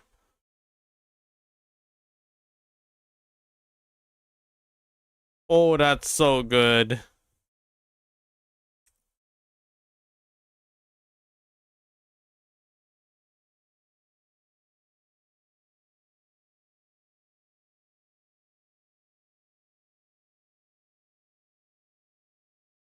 All right. Okay, I think I'm gonna stop here. I need to continue. I want to continue Caster the Starrail mission real quick before anything happens.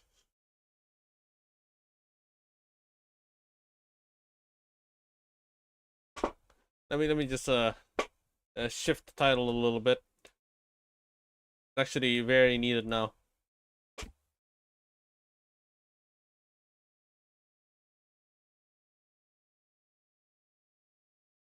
I need to proceed with the storyline, otherwise it's just gonna be over. All right, let's listen to this one more time.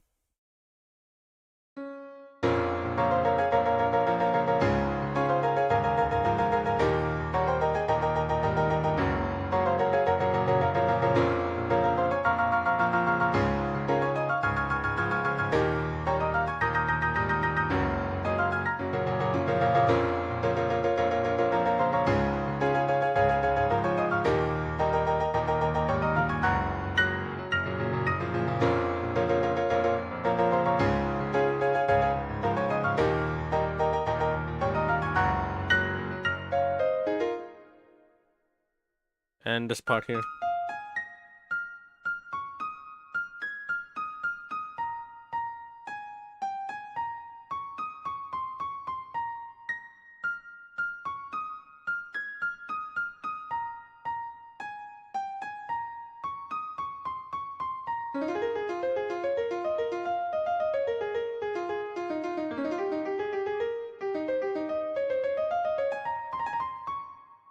Nice. That's very good.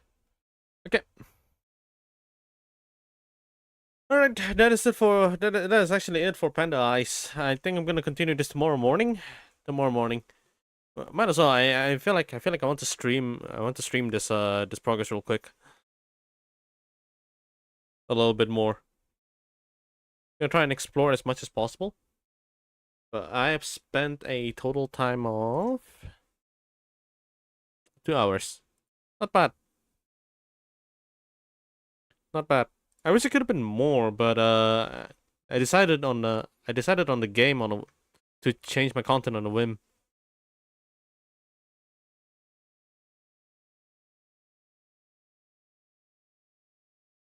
All right, let's move to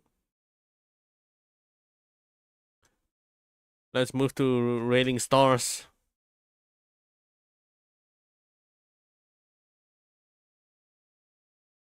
There are so many stuff that I want to like catch up in this game. That includes like farming fucking Stella Jades. So desperate, dude.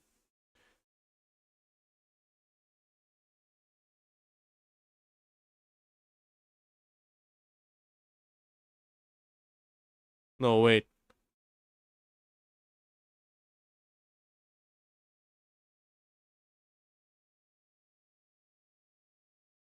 Okay, I may have made a mistake.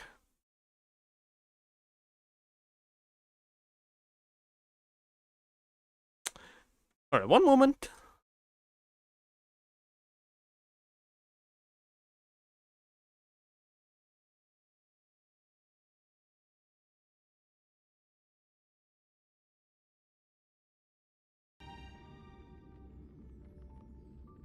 Okay.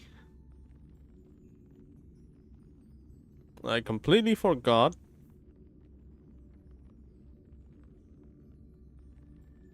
I was supposed to do something here.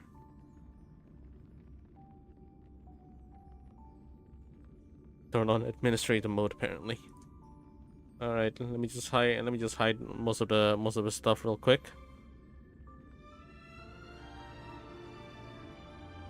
Actually no, let me just copy the scene, duplicate.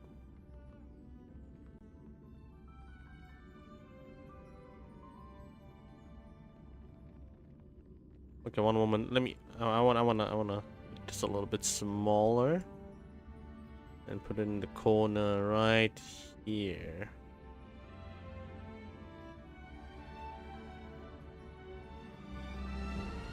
And then hide the song list. There we go. That's better.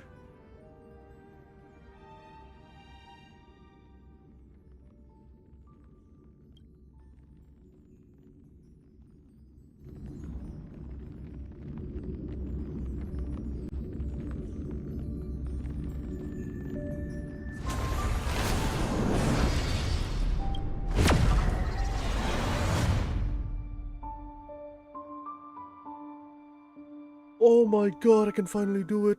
Good lord. Let me check the UI if it's actually blocking the way or not.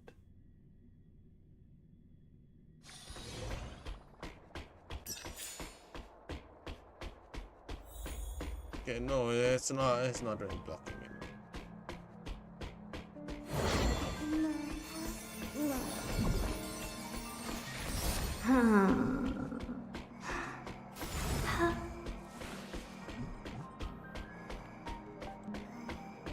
Alright, I'll get.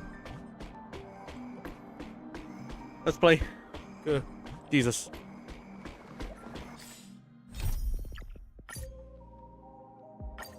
Please. While everyone is waiting the demigod of strife to emerge from the trials, something unexpected happened. The Trailblaze squad immediately follows Mighty into the trial and rescues Pinon, who is trapped inside. Just as everyone breathes a sigh of relief, a new problem arises. Mighty had to shoulder the burden of strife, but the Kremnoans would never willingly give up the core flame to their old foe Akama.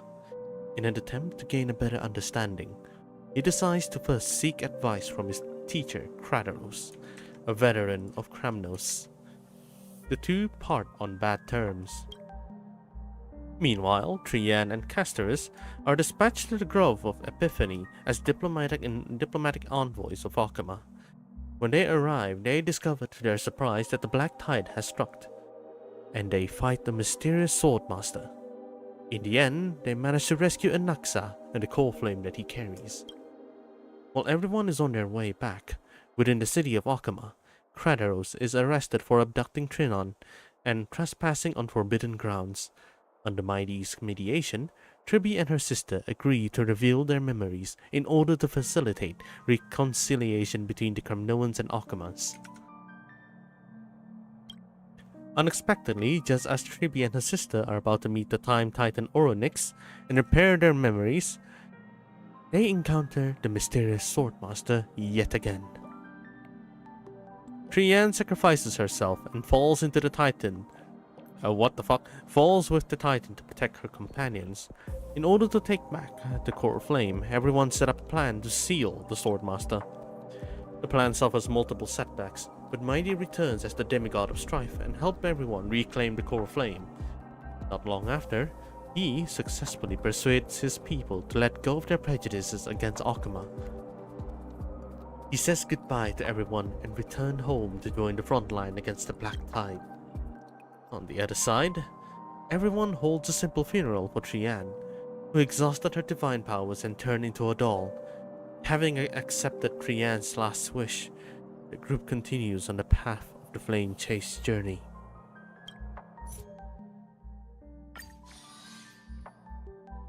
Awesome, let's go.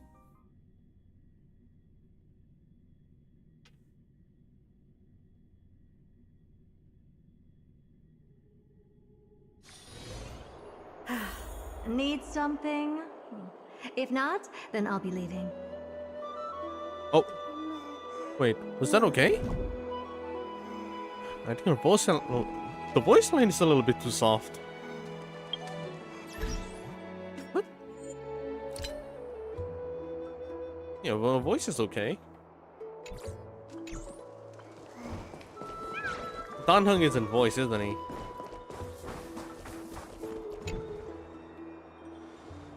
Trebios' memory has unveiled the very first prophecy.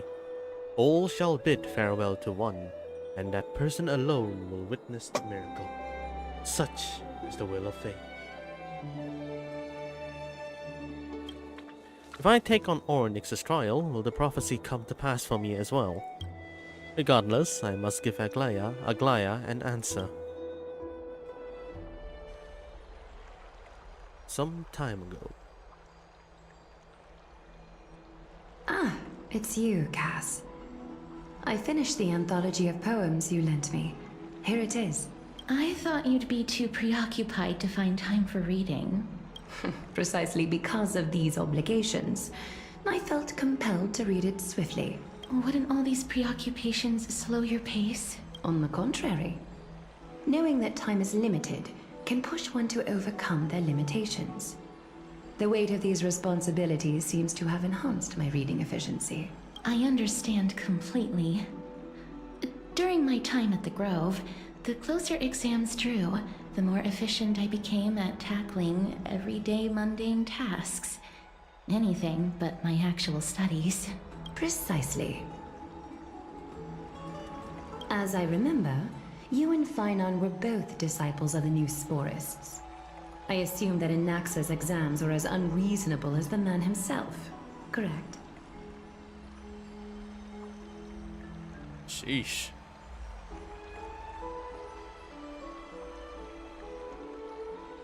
Okay, hold up. Let me try and fix something a little bit. This thing is in the way.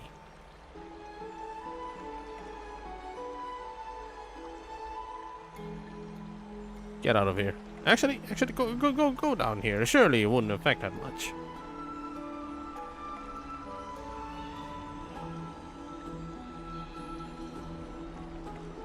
Okay.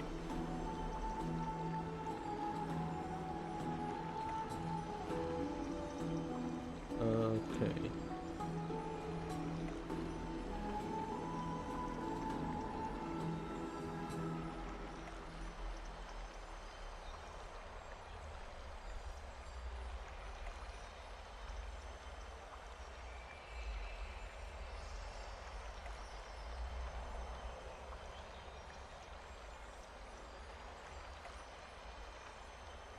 Okay.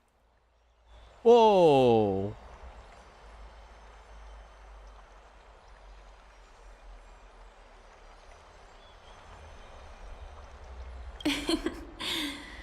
The courses Professor Anaxa taught were Introduction to Alchemy and History of Mythology. And to be perfectly honest, those two courses were the students' greatest nightmares. The history of mythology, taught by the blasphemous great performer himself. I can imagine their fear.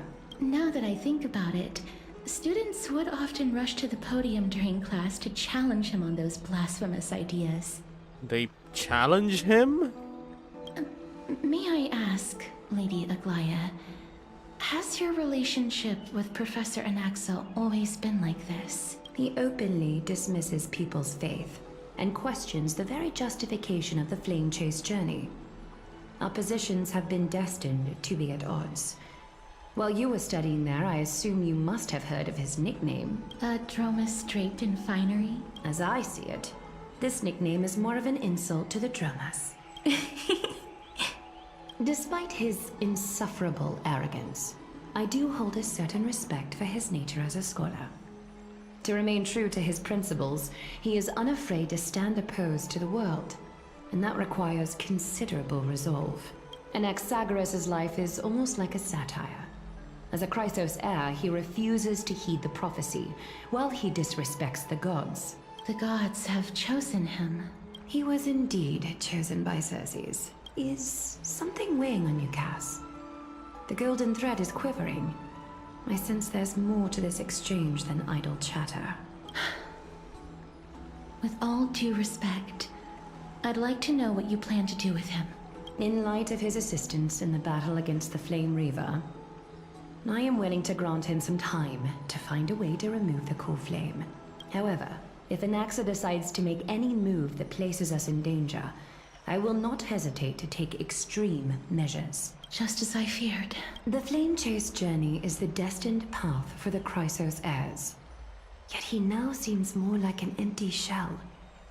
Given his strong sense of self-respect, I trust that Anaxagoras will make the right decision. Still, I can't help but hope for another possibility. Perhaps Anaxa will also overcome his limitations, now that he knows time is limited. I understand your stance. Let's continue this discussion another time. But now, let's greet our guest.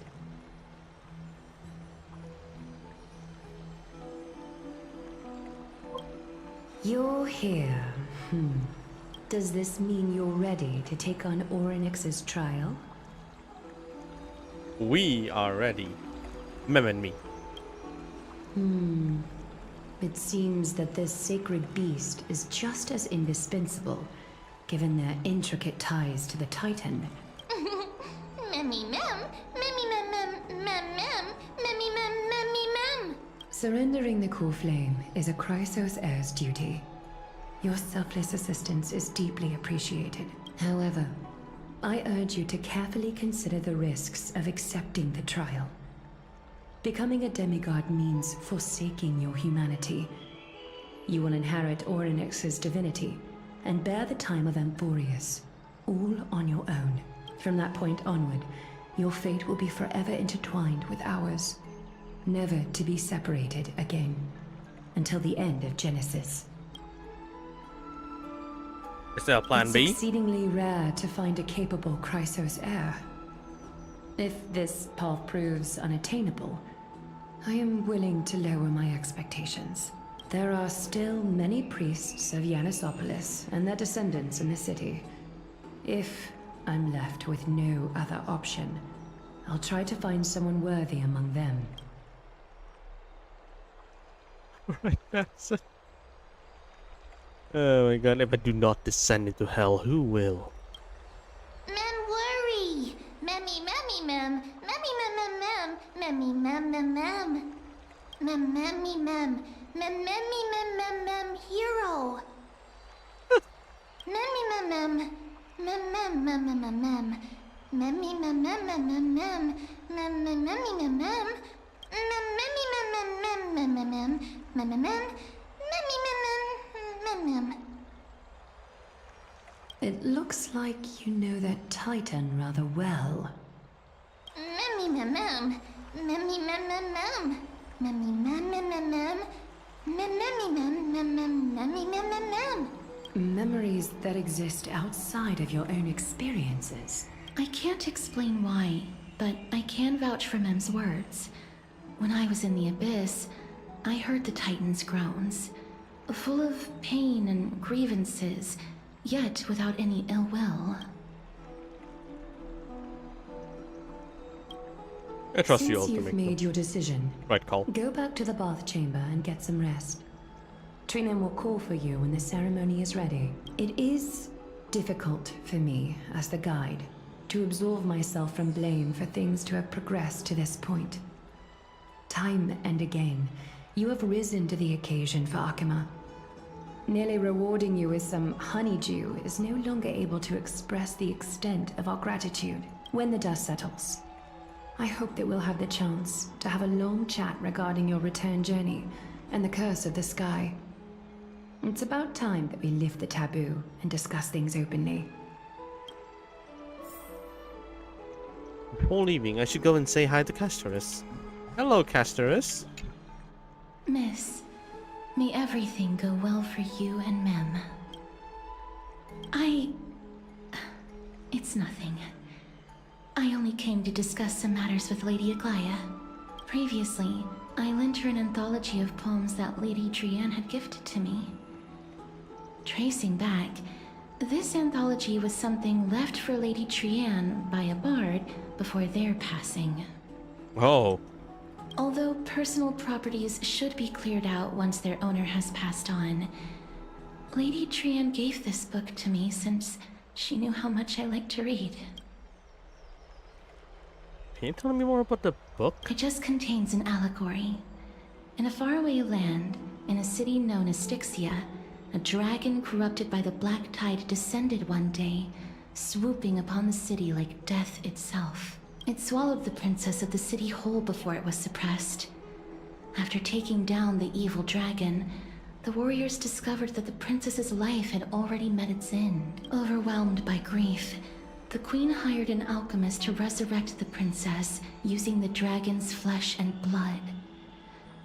However, having lost memories of her previous life, the resurrected princess turned into an evil dragon herself and wreaked havoc on the city. As a result, the prosperous Styxia met its demise. The talk story. Mem, mem, mem, mem, mem, mem, mem, mem, mem, mem. The author of this book is Archepia, a wandering bard who traveled to many cities. Among the things she left behind are poems, dictionaries, and many tragicomedy scripts. She even clearly underlined and took notes in books that covered myths with her elegant handwriting. While flipping through these books, I felt like I was afforded a glimpse into the life of Archepia. It felt just like I was traveling with someone that I'd never met before. It was as if she had yet to pass on and was still alive. No one goes through life without leaving their mark behind. That's right. Wait, what? Writing, drawing, and taking photographs. It seems like human nature to try and leave records of things. Speaking of taking photographs, when I was helping you to take the photo previously, I did not look through the photos in your photo stone out of courtesy. But I'm also very curious about the story of the Rosy Celestial Maiden. Despite having visited many cities in Amphorius, I still understand nothing about the world beyond the sky. If there is an opportunity... Forget it. Let's talk about this in the future. For now, I only hope that you'll be able to complete the trial safely and obtain Orynyx's blessing.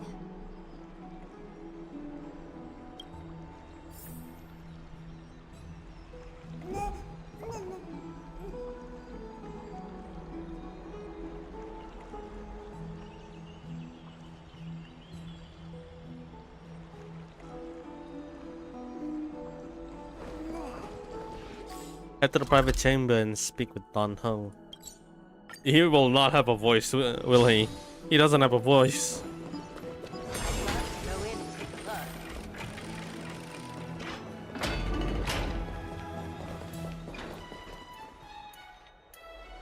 Oh my god. Oh my god. Citizens Assembly? That's right. Oh, partner, you're back just in time. This is something that the both of you should probably know. I wouldn't call it trouble. I just think it will be favorable if the both of you understand the situation in Akima better. Do you remember the Council of Elders that was on our heels previously? It seems like they've made their move. Some background information for you. The Council of Elders is an authoritative body in Amphorius, made up of different city representatives. They hold legislative power over the Holy City, and are in charge of presiding over the Citizens' Assembly held once every few years. This is the most important social event of Akima. It is highly influential, and can even affect what happens to the Flame Chase journey. So Aglaia doesn't actually Despite call the her shots? Vision and wisdom that spans across thousands of years, even she cannot win over the hearts of everyone. I've never once passed my sociology class. Perhaps you should retake some exams next time we visit Paperfold University. Tell me more about the Citizens' Assembly. Every 5 to 10 years, the Council of Elders organizes a Citizens' Assembly at Dawncloud. During the assembly, the representatives will vote on major issues, such as whether the Chrysos heirs led by Aglaia should still hold the right to govern the Holy City, and whether the Titan's conquest should continue. It sounds like some sort of system to balance the heroes and the mortals. That is correct. However, the problem lies in the fact that there are ill-intentioned extremists in the Council of Elders. They view the Citizens' Assembly as a way to restrain the Chrysos heirs, and hope to take complete control over the Flame Chase journey. We can refer to them as the Opposition. During the assemblies held in the past 100 years, the voices supporting the Opposition have been growing stronger in the shadows. It's only thanks to Aglaia that the Flame Chase journey has been able to continue to this day. The Citizens' Assembly is just around the corner, but this time, there seems to be a new variable to the situation.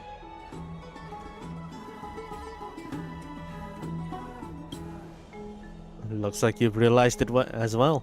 I'm afraid that the Council of Elders might want to take advantage of Professor Anaxa.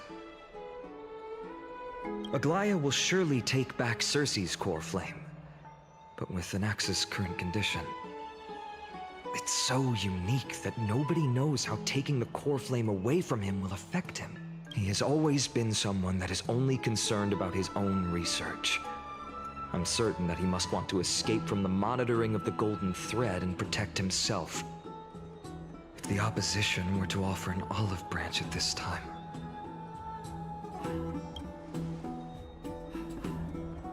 You suspect that he might betray the Flame Chase journey and defect towards the Council of Elders? Anaxa has never believed in the prophecy, so technically it cannot be considered a betrayal.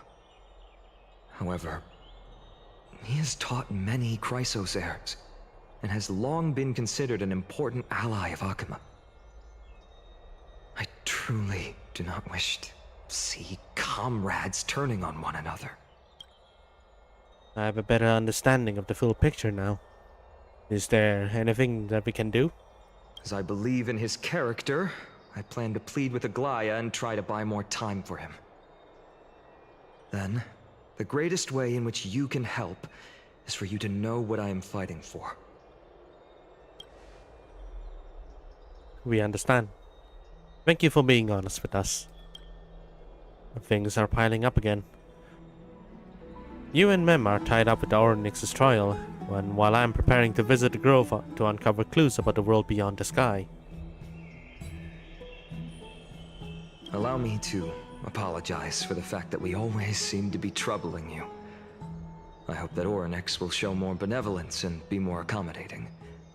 I remember that they seemed quite fond of you back in the Abyss. Go and rest and regain your strength. We'll meet at the Vortex in a few days. Oh, right. You can read this scroll if you want to find out more about the Council of Elders and the Citizens' Assembly.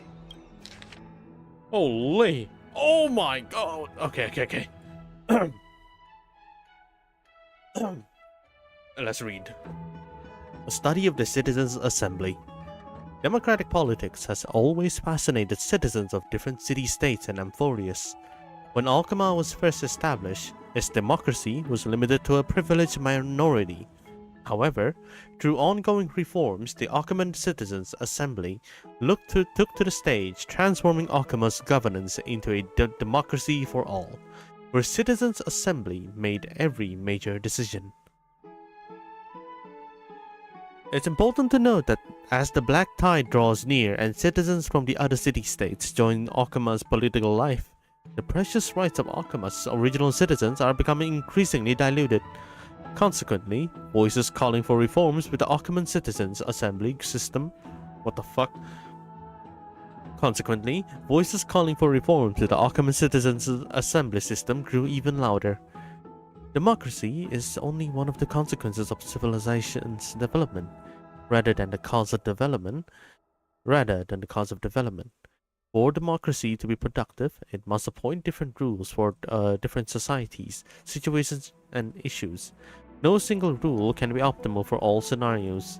In other words, Alchema's Citizens' Assembly system will continue to evolve as this book is written. Due to time limitations, this publication focuses only on the current Alcheman Citizens' Assembly, not its future developments. Readers should bear this limitation in mind.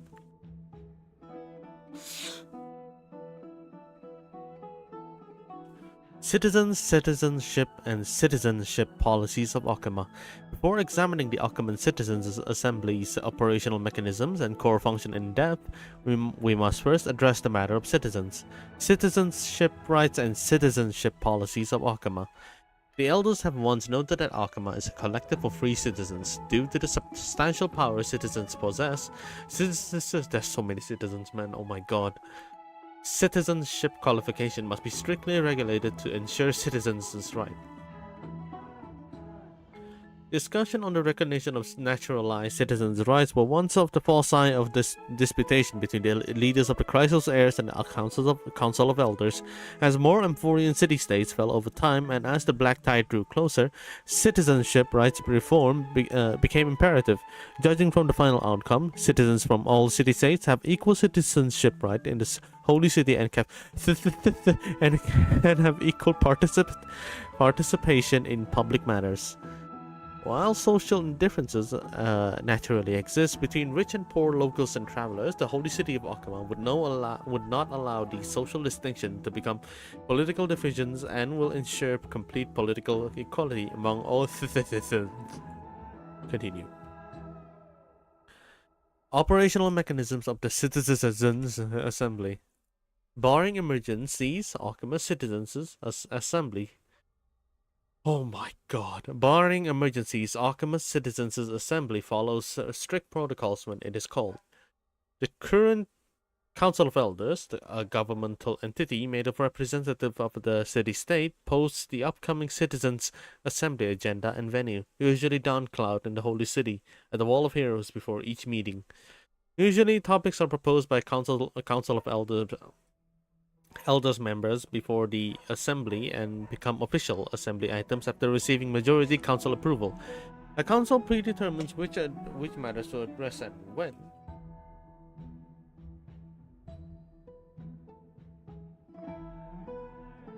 Once confirmed, the council chairman hands over the agenda to the Council of Elders' assembly chair, who presides over the meeting. Normally, matters not to be discussed at the Citizens' Assembly without prior council review. Council review matters yield only two outcomes. Either they are already thoroughly discussed and only need citizen vote, or they require citizens to hold debate to reach final resolution during the Assembly. Results are tallied during pottery shards, blacksmith, world-bearing titan Kephalis on runes, and with voting dahlia placed throughout Alchemas during assemblies. After thorough discussion and voting of all proposals, the Council of Elders posts approved decrees at the Wall of Heroes.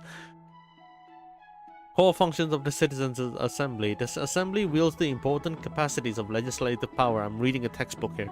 The appointment of government officials, declaring war, conceding peace, and the actual control of armies during wartime. Yet historically and practically, Arkham's Citizens Assembly isn't fully controlled and directed by citizens, but rather a means to ensure that elites who represent the majority social interests can effectively manage social matters. In other words, the current system where the leader of the Chrysos Heir and the Council of Elders jointly manage Arkham was decided by the Arkham Citizens Assembly system. Citizens influence policymakers through voting and other means of political participation rather than directly managing social affairs or making political decisions. Appendix. Principal members of the Council of Elders. The Council of Elders is a governmental organization. Oh, it's giving a glossary now. The Council of Elders is the governmental organization consisting of representatives from the Emphorius city-state. While most are elected by the city-states, some receive direct invitation from current Council of Elders members. Authorized by the Citizens Assembly, they manage various practical affairs within Okama. The most renowned honorary elder is Lycurgus, an anti-Kytheran, a race that was already nearly extinct before the Chrysos War. He had communicated directly with Kefali multiple times during the Era Chrysia and passed the wishes of mortals to Kefali, showing himself as a true Theros. Lycurgus' neutrality is well noted by all, which explains his frequent selection as the Citizens' Assembly chair. Significantly, Elder Canis has shown great effectiveness in Arkham's governance and gathered many followers. Many believe Canis will leverage accumulated resources to challenge the current situation where the Chrysos Heir hold real authority and transform Arkham's political structure.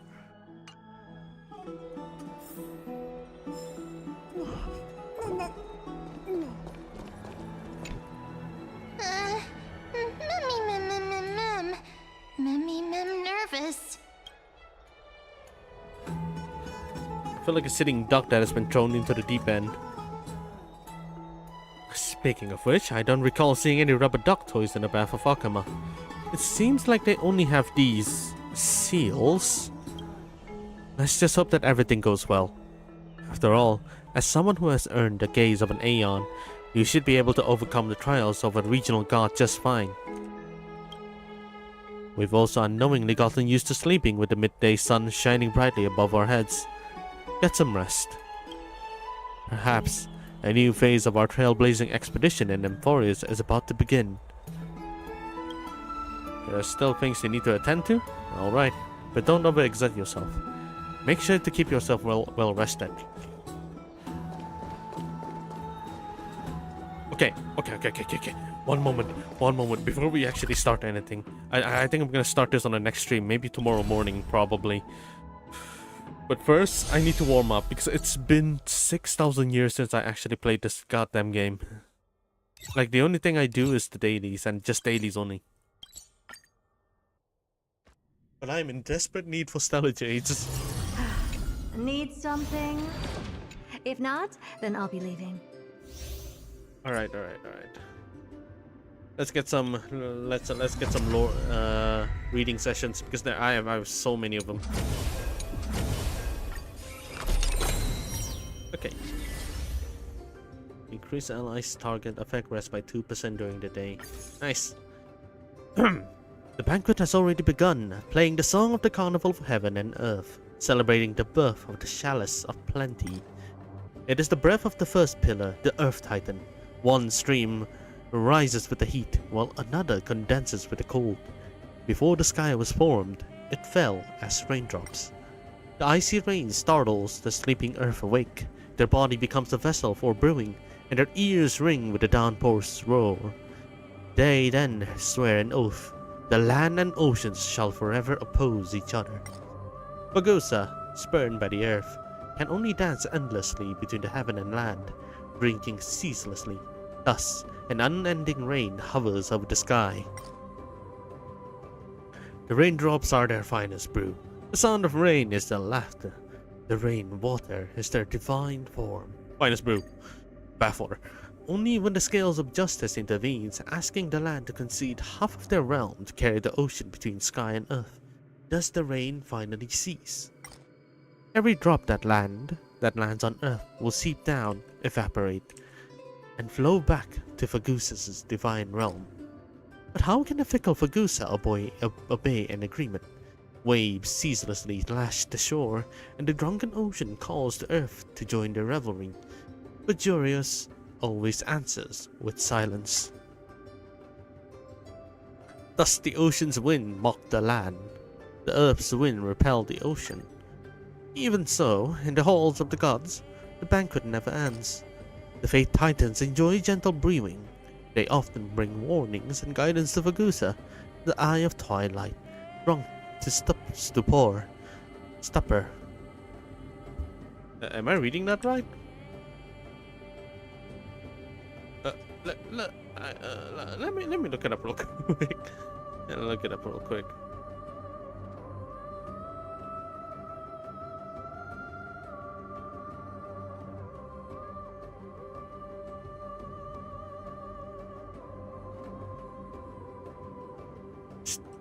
Stupor.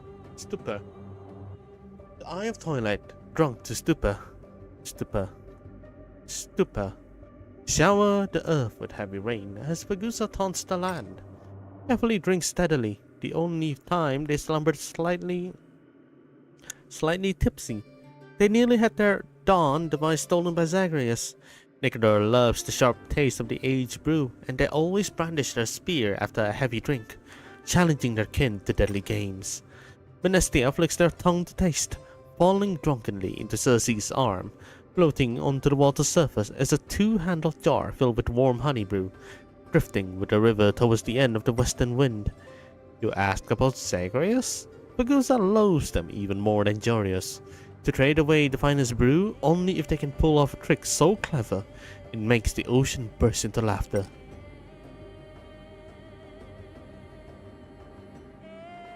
But the ocean always laughs. The gatherings of the gods are now distant memories. Looking back, one might dismiss them as nothing more than the fanciful tales of poets. Another offer. Increase allies' target attack by 2% during the night. Man, caution against the god who fooled divines. Since their emergence, the world has known no peace. Thanatos ripped the earth asunder, swallowing countless souls. Nicodor sowed discord, prompting the children of humanity to turn on one another. The majestic throne of worlds, wandering in sorrow, wept bloody tears. Tears hit the ground, turning into droplets. Zagreus, the master of deception, the coin of whimsy, embodies duality, just like the body and its shadow, a smile with tears. Fagusa most detested Titan. They once pretended to be a chrysalis of gold in the temple, worshipped by many, until Menestia flew into it, and they escaped as a shadow. The furious Titan could only curse the blind priests. They stole Fagusa's crafted vessels at a banquet, provoking a storm from a Titan usually lost in pleasure. They also concealed Talantan's scale, disrupting the balance of justice on Earth. As the weights balancing good and evil fell to the earth, deceit, envy, theft, and plunder emerged, flourishing in their wake. Indeed, they attempted to steal the colossal machine known as Dawn, but the fragile shadow was incapable of carrying the weight of the world. They had to endure divine punishment. Therefore, Aquila closed their eyes. The omnipotent Cephalus shifted Dawn to the world's edge, where in the darkness only Zagreus' ever-reaching shadow marked their trail. The sinner's punishment lasted 12 days and nights, but with Zagreus' trick truly cease, the deep star in the sky already told us. It lurks at the year's end, on the last day of the month of fortune. Once all Titan have departed, it secretly follows Janus, reversing the guiding paths. A gambler's rant. The gods lost their way for a day, and the world fell into chaos. The calendar now has an extra, non-existent spirit day. A day of mad scenes such as insects devouring birds and dromas running madly in the seas. As for Zagreus, the gods, in their helplessness, bound the star to them. Whenever they escape from the sky, the falling red deep star unveils their path, foretelling an imminent calamity of deception.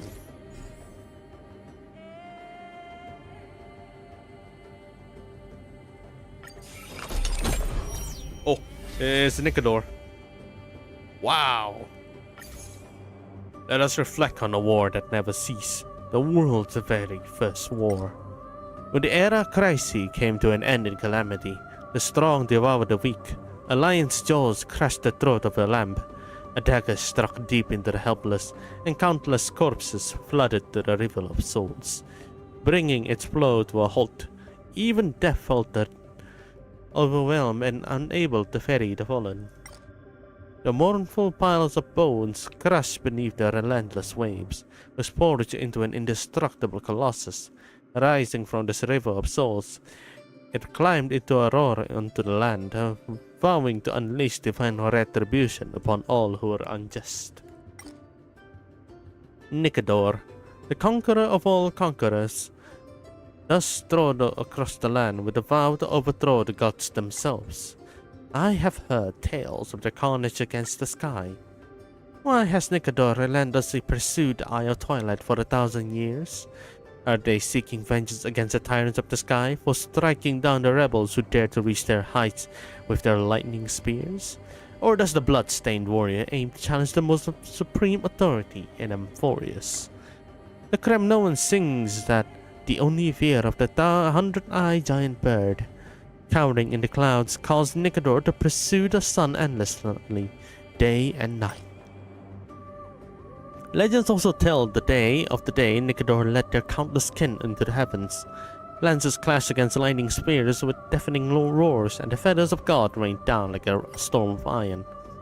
Bagusa, arriving to aid their ally, transformed the Titan into honey brew, intoxicating tens of thousands of soldiers.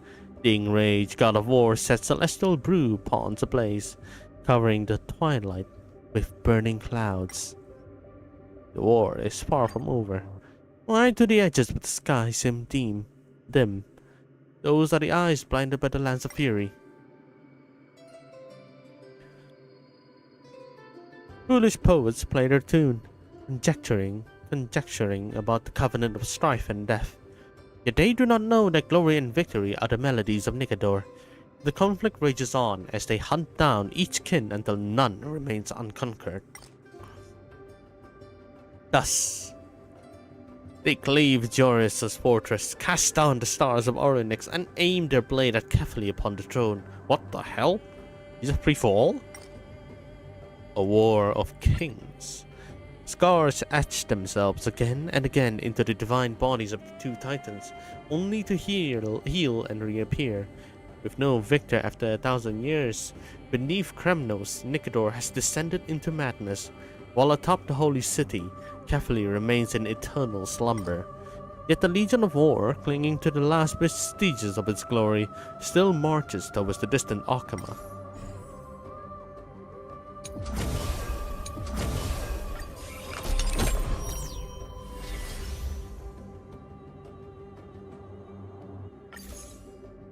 Listen to a lullaby for children to sleep, a bedtime story of life and death's inescapable cycle. It was an epoch beyond comprehension, one we can never return to, the Golden Age. Predators did not need to hunt, and foliage remained evergreen. Thousands of city-states dotted Amphorius, teeming with beings who knew no sorrow. Yet the earth could not sustain such a burden. Its backbones shattered into ravines, spewing forth blood that formed rivers, devouring the fallen lives. A shadowy arm emerges from the river, Thanatos heralding the era Crisis' demise with their birth. From that moment, life became capable of exhaustion. Under the watchful eye of the scales of justice, they swore oaths with the god. The river of souls marked the boundary where death would balance life in Amphorius. Departed souls would journey to the realm of Thanatos, boarding the ferryman's long boat to transition from this life to the next. They were friends of Orynyx. When people were weary from the day's toil, the veil of ebonite would sway their skirts. making the stars twinkle and calling for their arrival. Thanatos quietly descended into the mortal world, gently brushing the brows of the weary with their pinky fingers, guiding them into a peaceful slumber. The soft hum of the nightingale and the gentle flicker of the stars form a hymn to death and time. Dreams carry the whispers of Thanatos. They once conversed across the river of souls with Monestia, as Circe's divine form was gravely harmed in the gods' war, braving the risk of demise. Circe's partner pled with Thanatos to preserve the fading souls of the recent titan. In exchange, the creations and kin of the couple were offered to death as a gift. Since then, the realm of Thanatos has flourished with flowers and butterflies. As Circe slept, flowers wilted and returned to the earth, nourishing tender new leaves upon the Titan's return, reflecting the cycle of souls and the turning of seasons. This is death. Therefore, do not despise Thanatos. They are silent, yet gentle. They watch as people live their lives to the fullest. When the curtains fall, they carefully stir the fairy, softly knocking at the door of our souls. I say, will there be more? What? There's more? Oh my god, for every stage has a text? That's actually insane. Do you know the butterfly flitted past the window, weaving the golden thread of the love into this world? The prince and the neighboring princess eloping, the married couple commanding the battlefield, and the forbidden love between human and the titan, all are brought to life by Menestia's touch of golden wing dust, bestowing upon all beings the eyes of beauty for beauty and the desire for love. Love will transcend all. Aquila's gaze falls upon craftsmen in Stymphalia, whose machines make water flow uphill and whose chariots climb sunlit hills. Appearing nightly as a beam of light, Aquila meets the craftsman in secret. Yet, as affection deepens, so does the craftsman's desire to meet his lover by day and boast of her beauty to his neighbors and friends. Ignoring her warnings, he holds her tightly as dawn approaches. When Aquila opens their 100 eyes, blazing flames consume him, and a month of unceasing rain follows. That's sad. Menestia's golden butterflies gather the lingering affection, forging it into the craftsman's creation. Creations that chase the eye of twilight by day and watch over his lover's sleeping face by night. May they embrace under the sunlight. May they rest beneath the night sky. A young warrior is not felled by battlefield blades, but by his friend's envy. The murderer carries the cold body home, feigning grief as he weeps before a maiden. But Monestia, riding the west wind of death and night, flies into the maiden's nocturnal dream to expose the man's deceit. She stabs a dagger into her enemy's throat, shaves her hair as a sinner, and becomes a vanguard on the battlefield. Yet the undefeated maiden is never truly alone. A tiny insect always flutters around her, kissing her armor and weapons before each campaign. As time passes, hair turns white. The elderly pass peacefully on their beds. Two beetles across the battlefield, journeying to the garden of the god of love. May sincerity never falter. Monestia, the eternal defender of love and romance. It drapes an invisible veil over a girl fleeing an arranged marriage, leading her to true love by the sea. It blinds the eyes of a prideful young man, and as all his admirers flee from his sightless gaze, yet one kiss still finds its way to the corner of his lips. The wings of the butterfly sweep across the sky and earth. Even if the mortal world collapses, children of humanity, do not forsake the love brighter than gold. There are so many of them. Oh my god, it's 18. And I've only reached like less than half of it.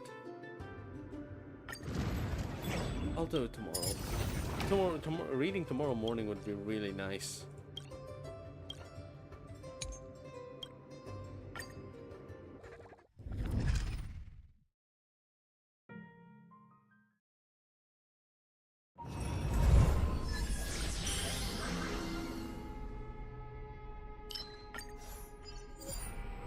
Brother, I'm changing those.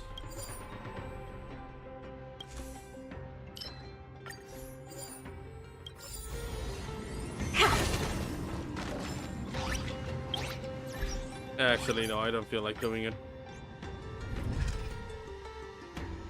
I don't feel like doing it. I want to do something else.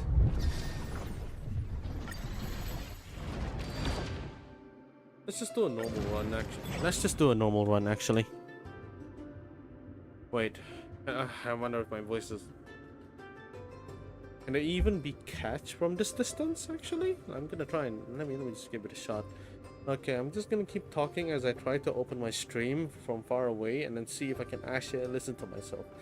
Just gotta wait for my app to just connect and... Okay, I am kind of far away, but I wonder if I can actually hear myself or not. No, man, I can't actually lean in. I can't actually lean back on my chair because I need to be really close. Ah. Unlucky. All right. Well.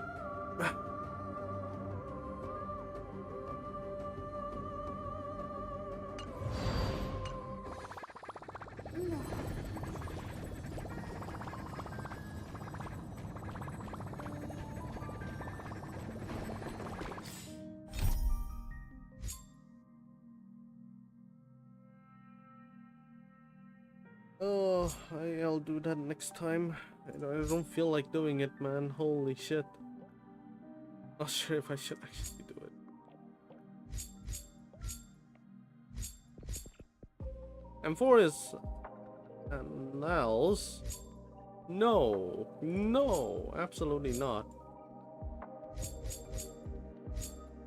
Oh wait, Xianzhou Luofu. I'm going here. Okay, 1 or 2 quests and then 1 or 2 random quests and then I'll just Need something? If not, then I'll be leaving. I'll just settle everything.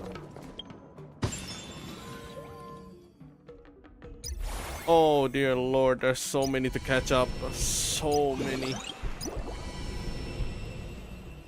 So pretty.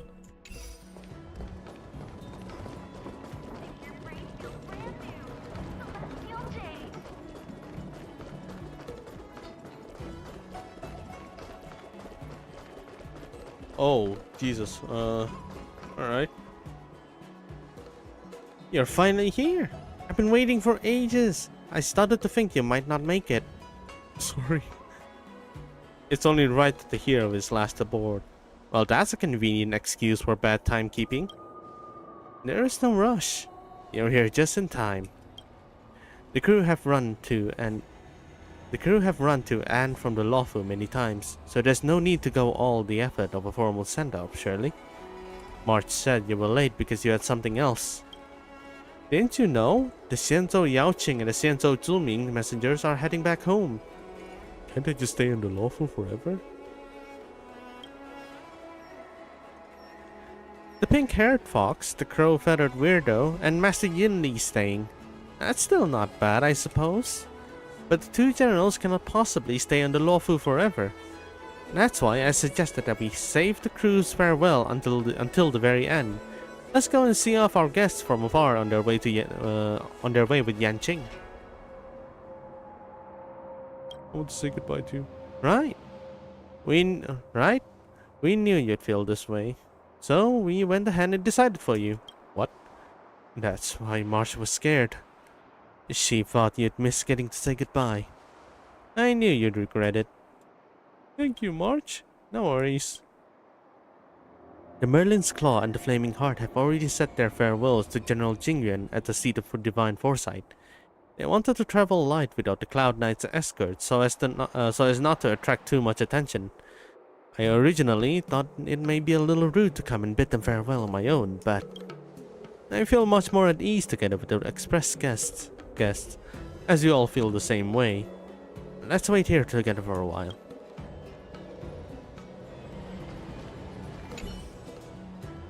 I didn't have much time, so the souvenir I managed to buy was the Lawful people's favorite drink.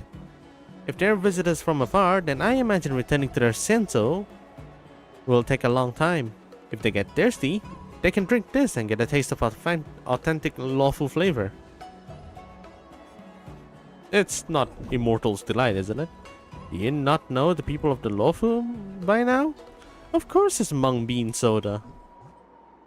Taste of the Lawful I must have anywhere. I saw that advert too. We can't send our cats off empty-handed. Miss Himiko and Mr. Yang have already begun their return from the Kalenga Abyss as well. And they'll be arriving at the Lawful today. If the timing is right, we should be able to meet them at the Scarskiff Haven port. Let's line up to welcome them. I don't think we need all this fuss. We still have some time before they arrive. Let's focus on sending off our Shinto guests for now. Judging by the standard vessel's transport time, the Yaoxing guests should be arriving any moment. Okay, I'll wait. After a few moments, the Yaoxing guests arrive at the port. If it isn't Yanqing, the Xianzhou Luofu's reigning champion. Oh, and our Astral Express friends are here too. Farewell, General Fei Xiao. Farewell, General Fei Xiao. It is a shame that we never got in that duel. The Marshal warned me repeatedly that I was not permitted to take to the stage and show off my skills. Although, I also think it's a shame not being able to spar with my talented allies. How about I have someone send an invitation to battle to the Astral Express when I get back? Alright, I'll do my best to learn from you. Although, the recent alliance turmoil is yet to settle and there are lots of preparation to take care of. I imagine we will have to wait for some time for our battle. Don't keep me waiting too long. Alright. I hope we will all do our best. I am truly honored that I was able to meet with you all one more time before I left the Luofu. Oh yeah, I brought authentic local drinks from the Shinzo Luofu for you all. Mung bean soda. Please don't hesitate to take one, and you can enjoy it if you get thirsty on your journeys. Should prepare this authentic Luofu drinks ages ago. You are too kind, Miss March. Jiaochu, you're still blind. Though we have known each other for only a number of days, we are already friends for life.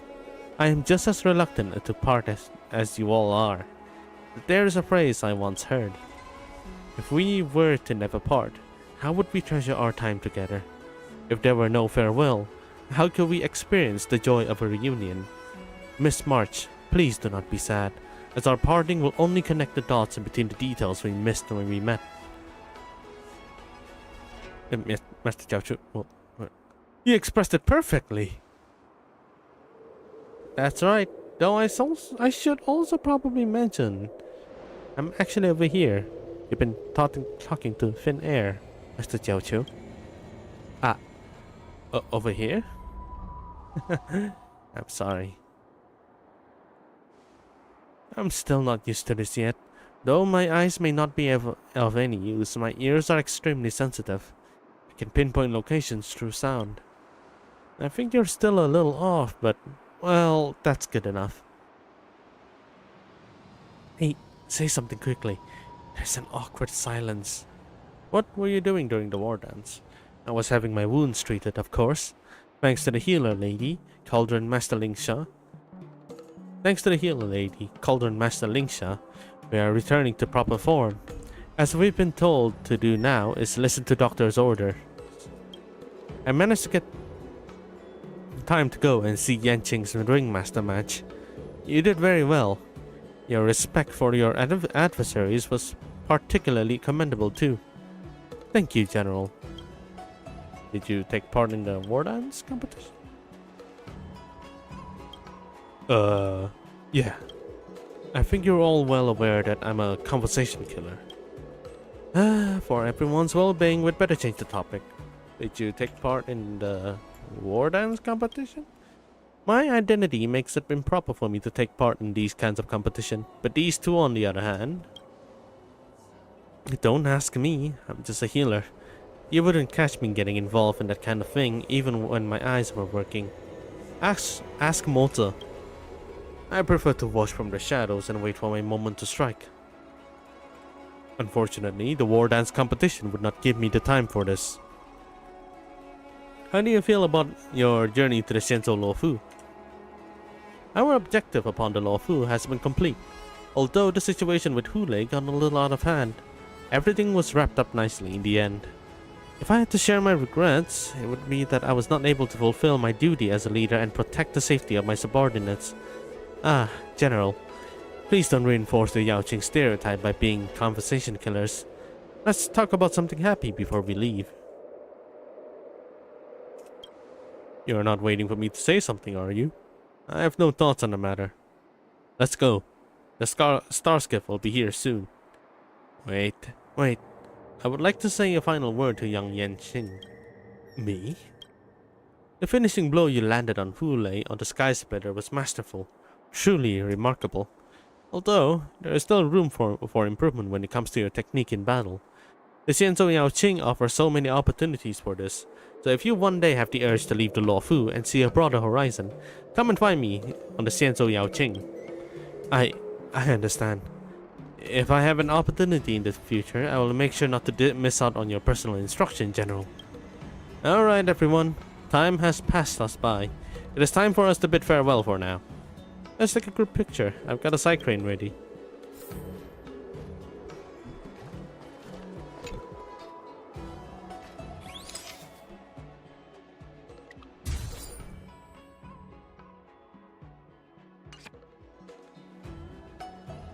And just like that, the Yaoqing guests aboard their starship and left the port. All this ain't Highscore. I take a break. It's time to play Star Rail, man. Although I'm about to end the stream. Take a break and then maybe continue streaming tomorrow morning. Judging by the standard vessel transfer time, the zooming guest should be arrive at any moment. There's another one? Oh, fuck that. I'm not waiting. Screw that. How early? It kind of depends. If I actually wake up on the alarm clock that I set, possibly 5 a.m., 6 a.m., or 8. It's around that time.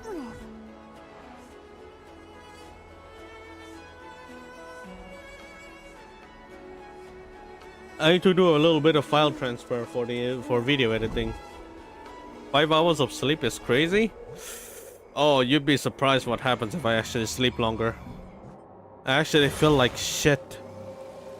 Apparently 5 to 6 hours is like the standard for me. Any more than that and I would look like a freaking I would look like a freaking Peking duck.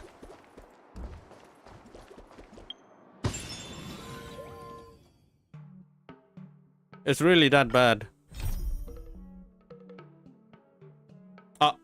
Oh, that is that's an event actually. I'm not missing this. We're trying to convince our friend that us funding a PC upgrade for him won't put him in debt. It sounded like there's a struggle here. Is it because your friend is always feeling like it's in debt, even though you said it's on the house? What kind of drink do you prefer? Straight? Earlier on the Astral Express. Oh, passengers here. We were just looking for you. What are you people up to? Maintain a necessary sense of ceremony. I wanted to bring everyone to enjoy some coffee, tea, pastry, but it was unanimously rejected.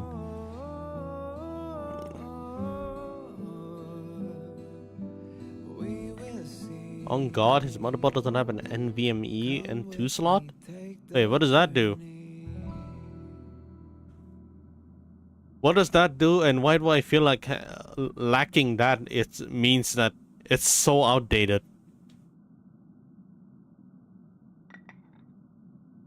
According to Databank, past nameless members would throw a Trailblaze celebration after each stop.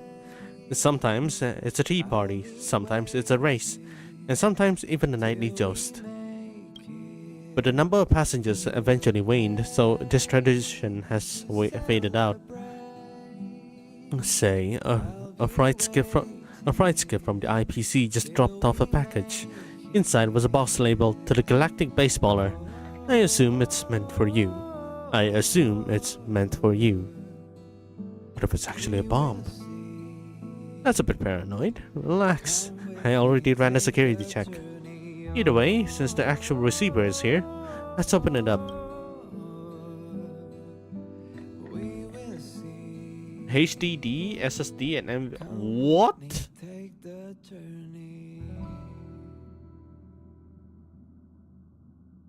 Missing a storage.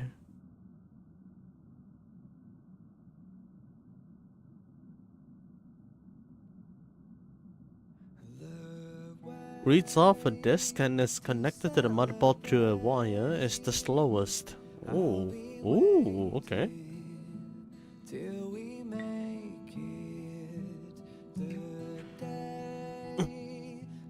Who's Danksy?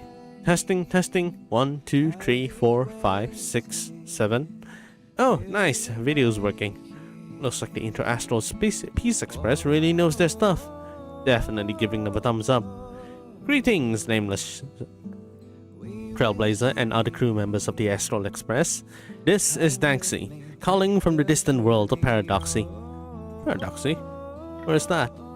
I've heard of the Paradoxy. It was a planet that followed the Beauty before signing a contract with the Interastral Peace Entertainment, turning it into a cultural industry based under the IPC. That's right. My family used to be the most popular artistic aristocracy on Paradoxy, with many theater works under our belt. However, everyone watched the IPC's Tussle Detective and LeBlanc, the media thief, so my family gradually declined. So we're famous now? Absolutely. Every world connected to the Silver Rail knows about the Astral Express, and everyone knows about the Nameless. What do you need from us? I developed an Astral Express theme game. In other words, it's my little homage for the Astral Express. Try it out, please. I've always loved following your stories. The game's demo package is in this device. It uses cutting-edge brainwave tech for full virtual immersion, hardware-wise. It's the best you can get. Also, I made all initial characters Express crew members. That does add a dramatic value, just in time for the Trailblazer celebration. Why not make it a featured game of the ceremony? March said that she'll be here soon. Why don't we start with you? Huh? Oh my god, it is this one. This is a Trailblaze theme management simulation game. You will run a branch of Star Rail World as the exhibition manager. The venue has unique booths from all over the cosmos. You can invite familiar characters as assistants to run the exhibition together. The goal is to get rich, raise the venue level, and make the exhibition even more lively.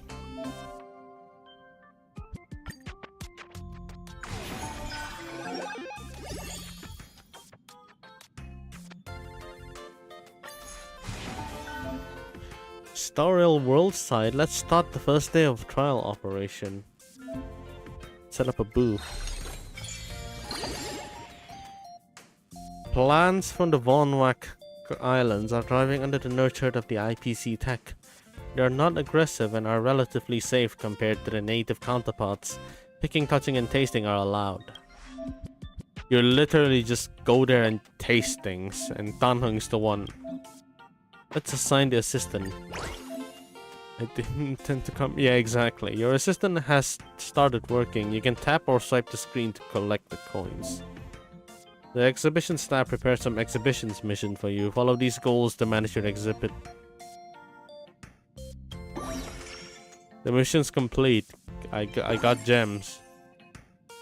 Now you have enough coins. Unlock the second booth.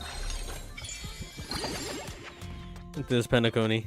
Dr. Edward, one of the most renowned soul traders of Penacony, sells green bubble of all flavors and genres and even takes custom orders. Their appearance have become iconic and will be adapted by other branch stores as well. Commercial and fun. Only assistant who match the exhibition area can be placed in the exhibition. Oh!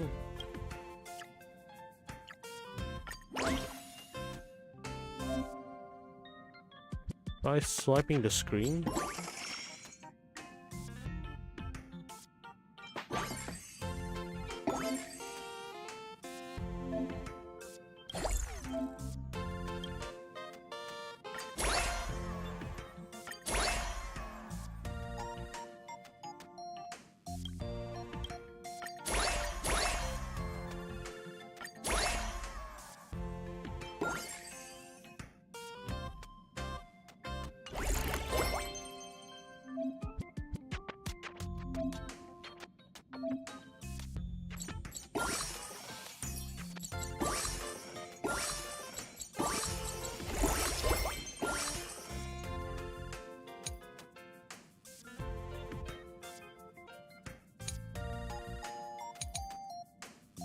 Pom-pom delivery event will appear periodically.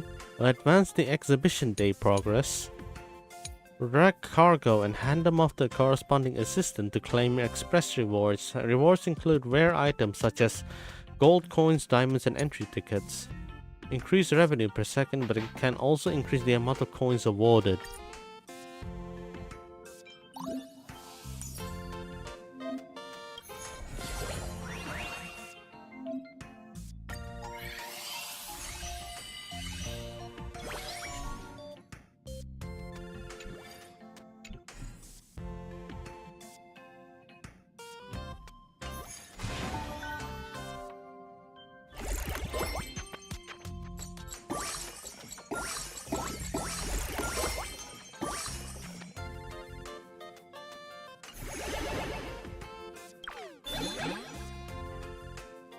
Oh!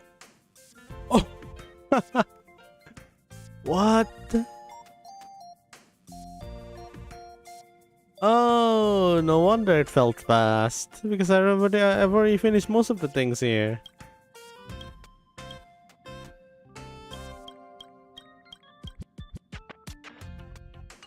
Oh, what? That's really interesting. Oh, no wonder there's so many streams about people speedrunning stories. Oh, so that's why it's for this. What a way to encourage people to go through the stories even more.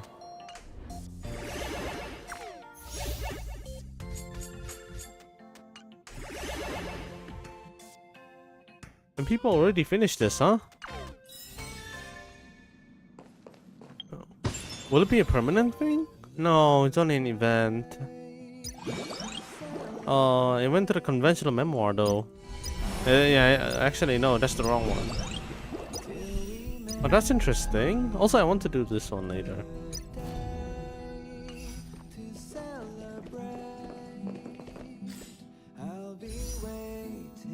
Oh. That hurts. That really hurts. Oh, that hurts. Oh, that hurts. That hurts. I'll get it, man. I'll get it someday.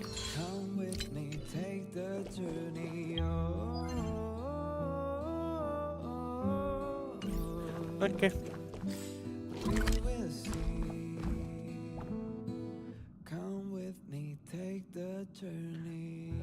SSD stores shit through electronic means, but it's still connected to the motherboard through a wire. It's faster than HDD, but still kinda slow.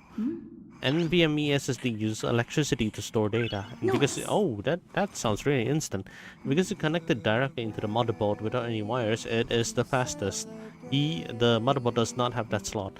That sounds really old though, that the motherboard, I mean. Like if it doesn't have that. And installing it manually is gonna be like tedious as hell. If that option is even available. Does not look like it's available. What you mean installing manually? Yeah, exactly. That feature is impossible to do that. You need to go to the manufacturer. If they even allow it too, which they don't.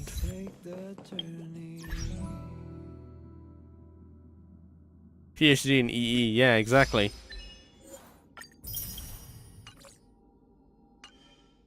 But like when my friend sent me the PC, he was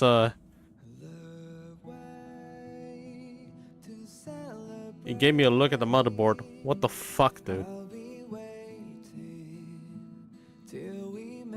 It looks like it looks like dropping dropping anything on it, regardless.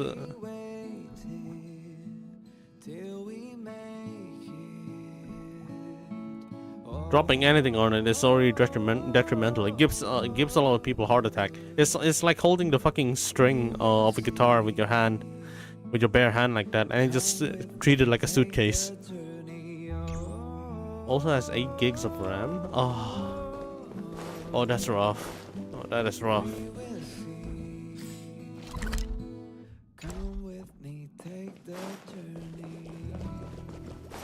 Well, I think I'm starting to understand why my friend is starting to is like slamming me a PC.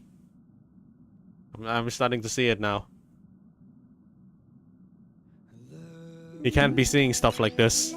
It's horrifying. Noise.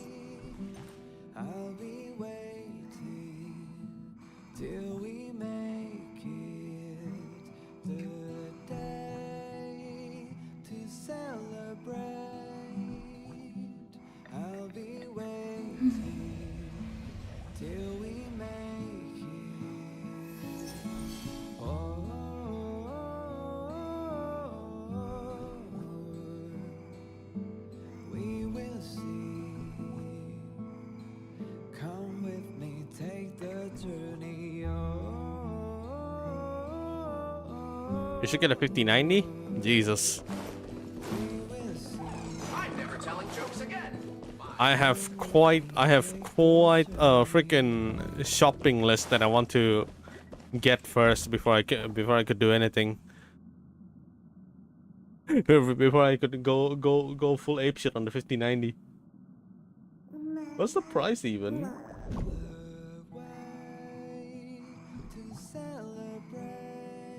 Oh wow! It's equivalent to equivalent to its number.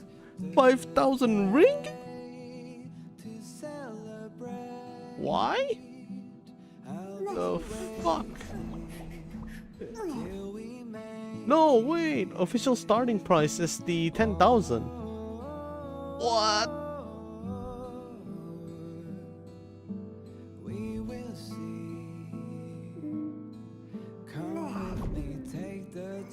$10,000. I'd rather spend all that money to pay my student loans.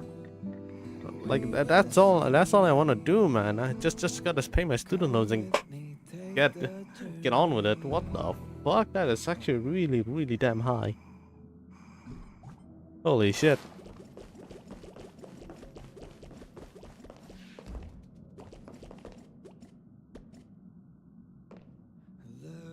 Okay.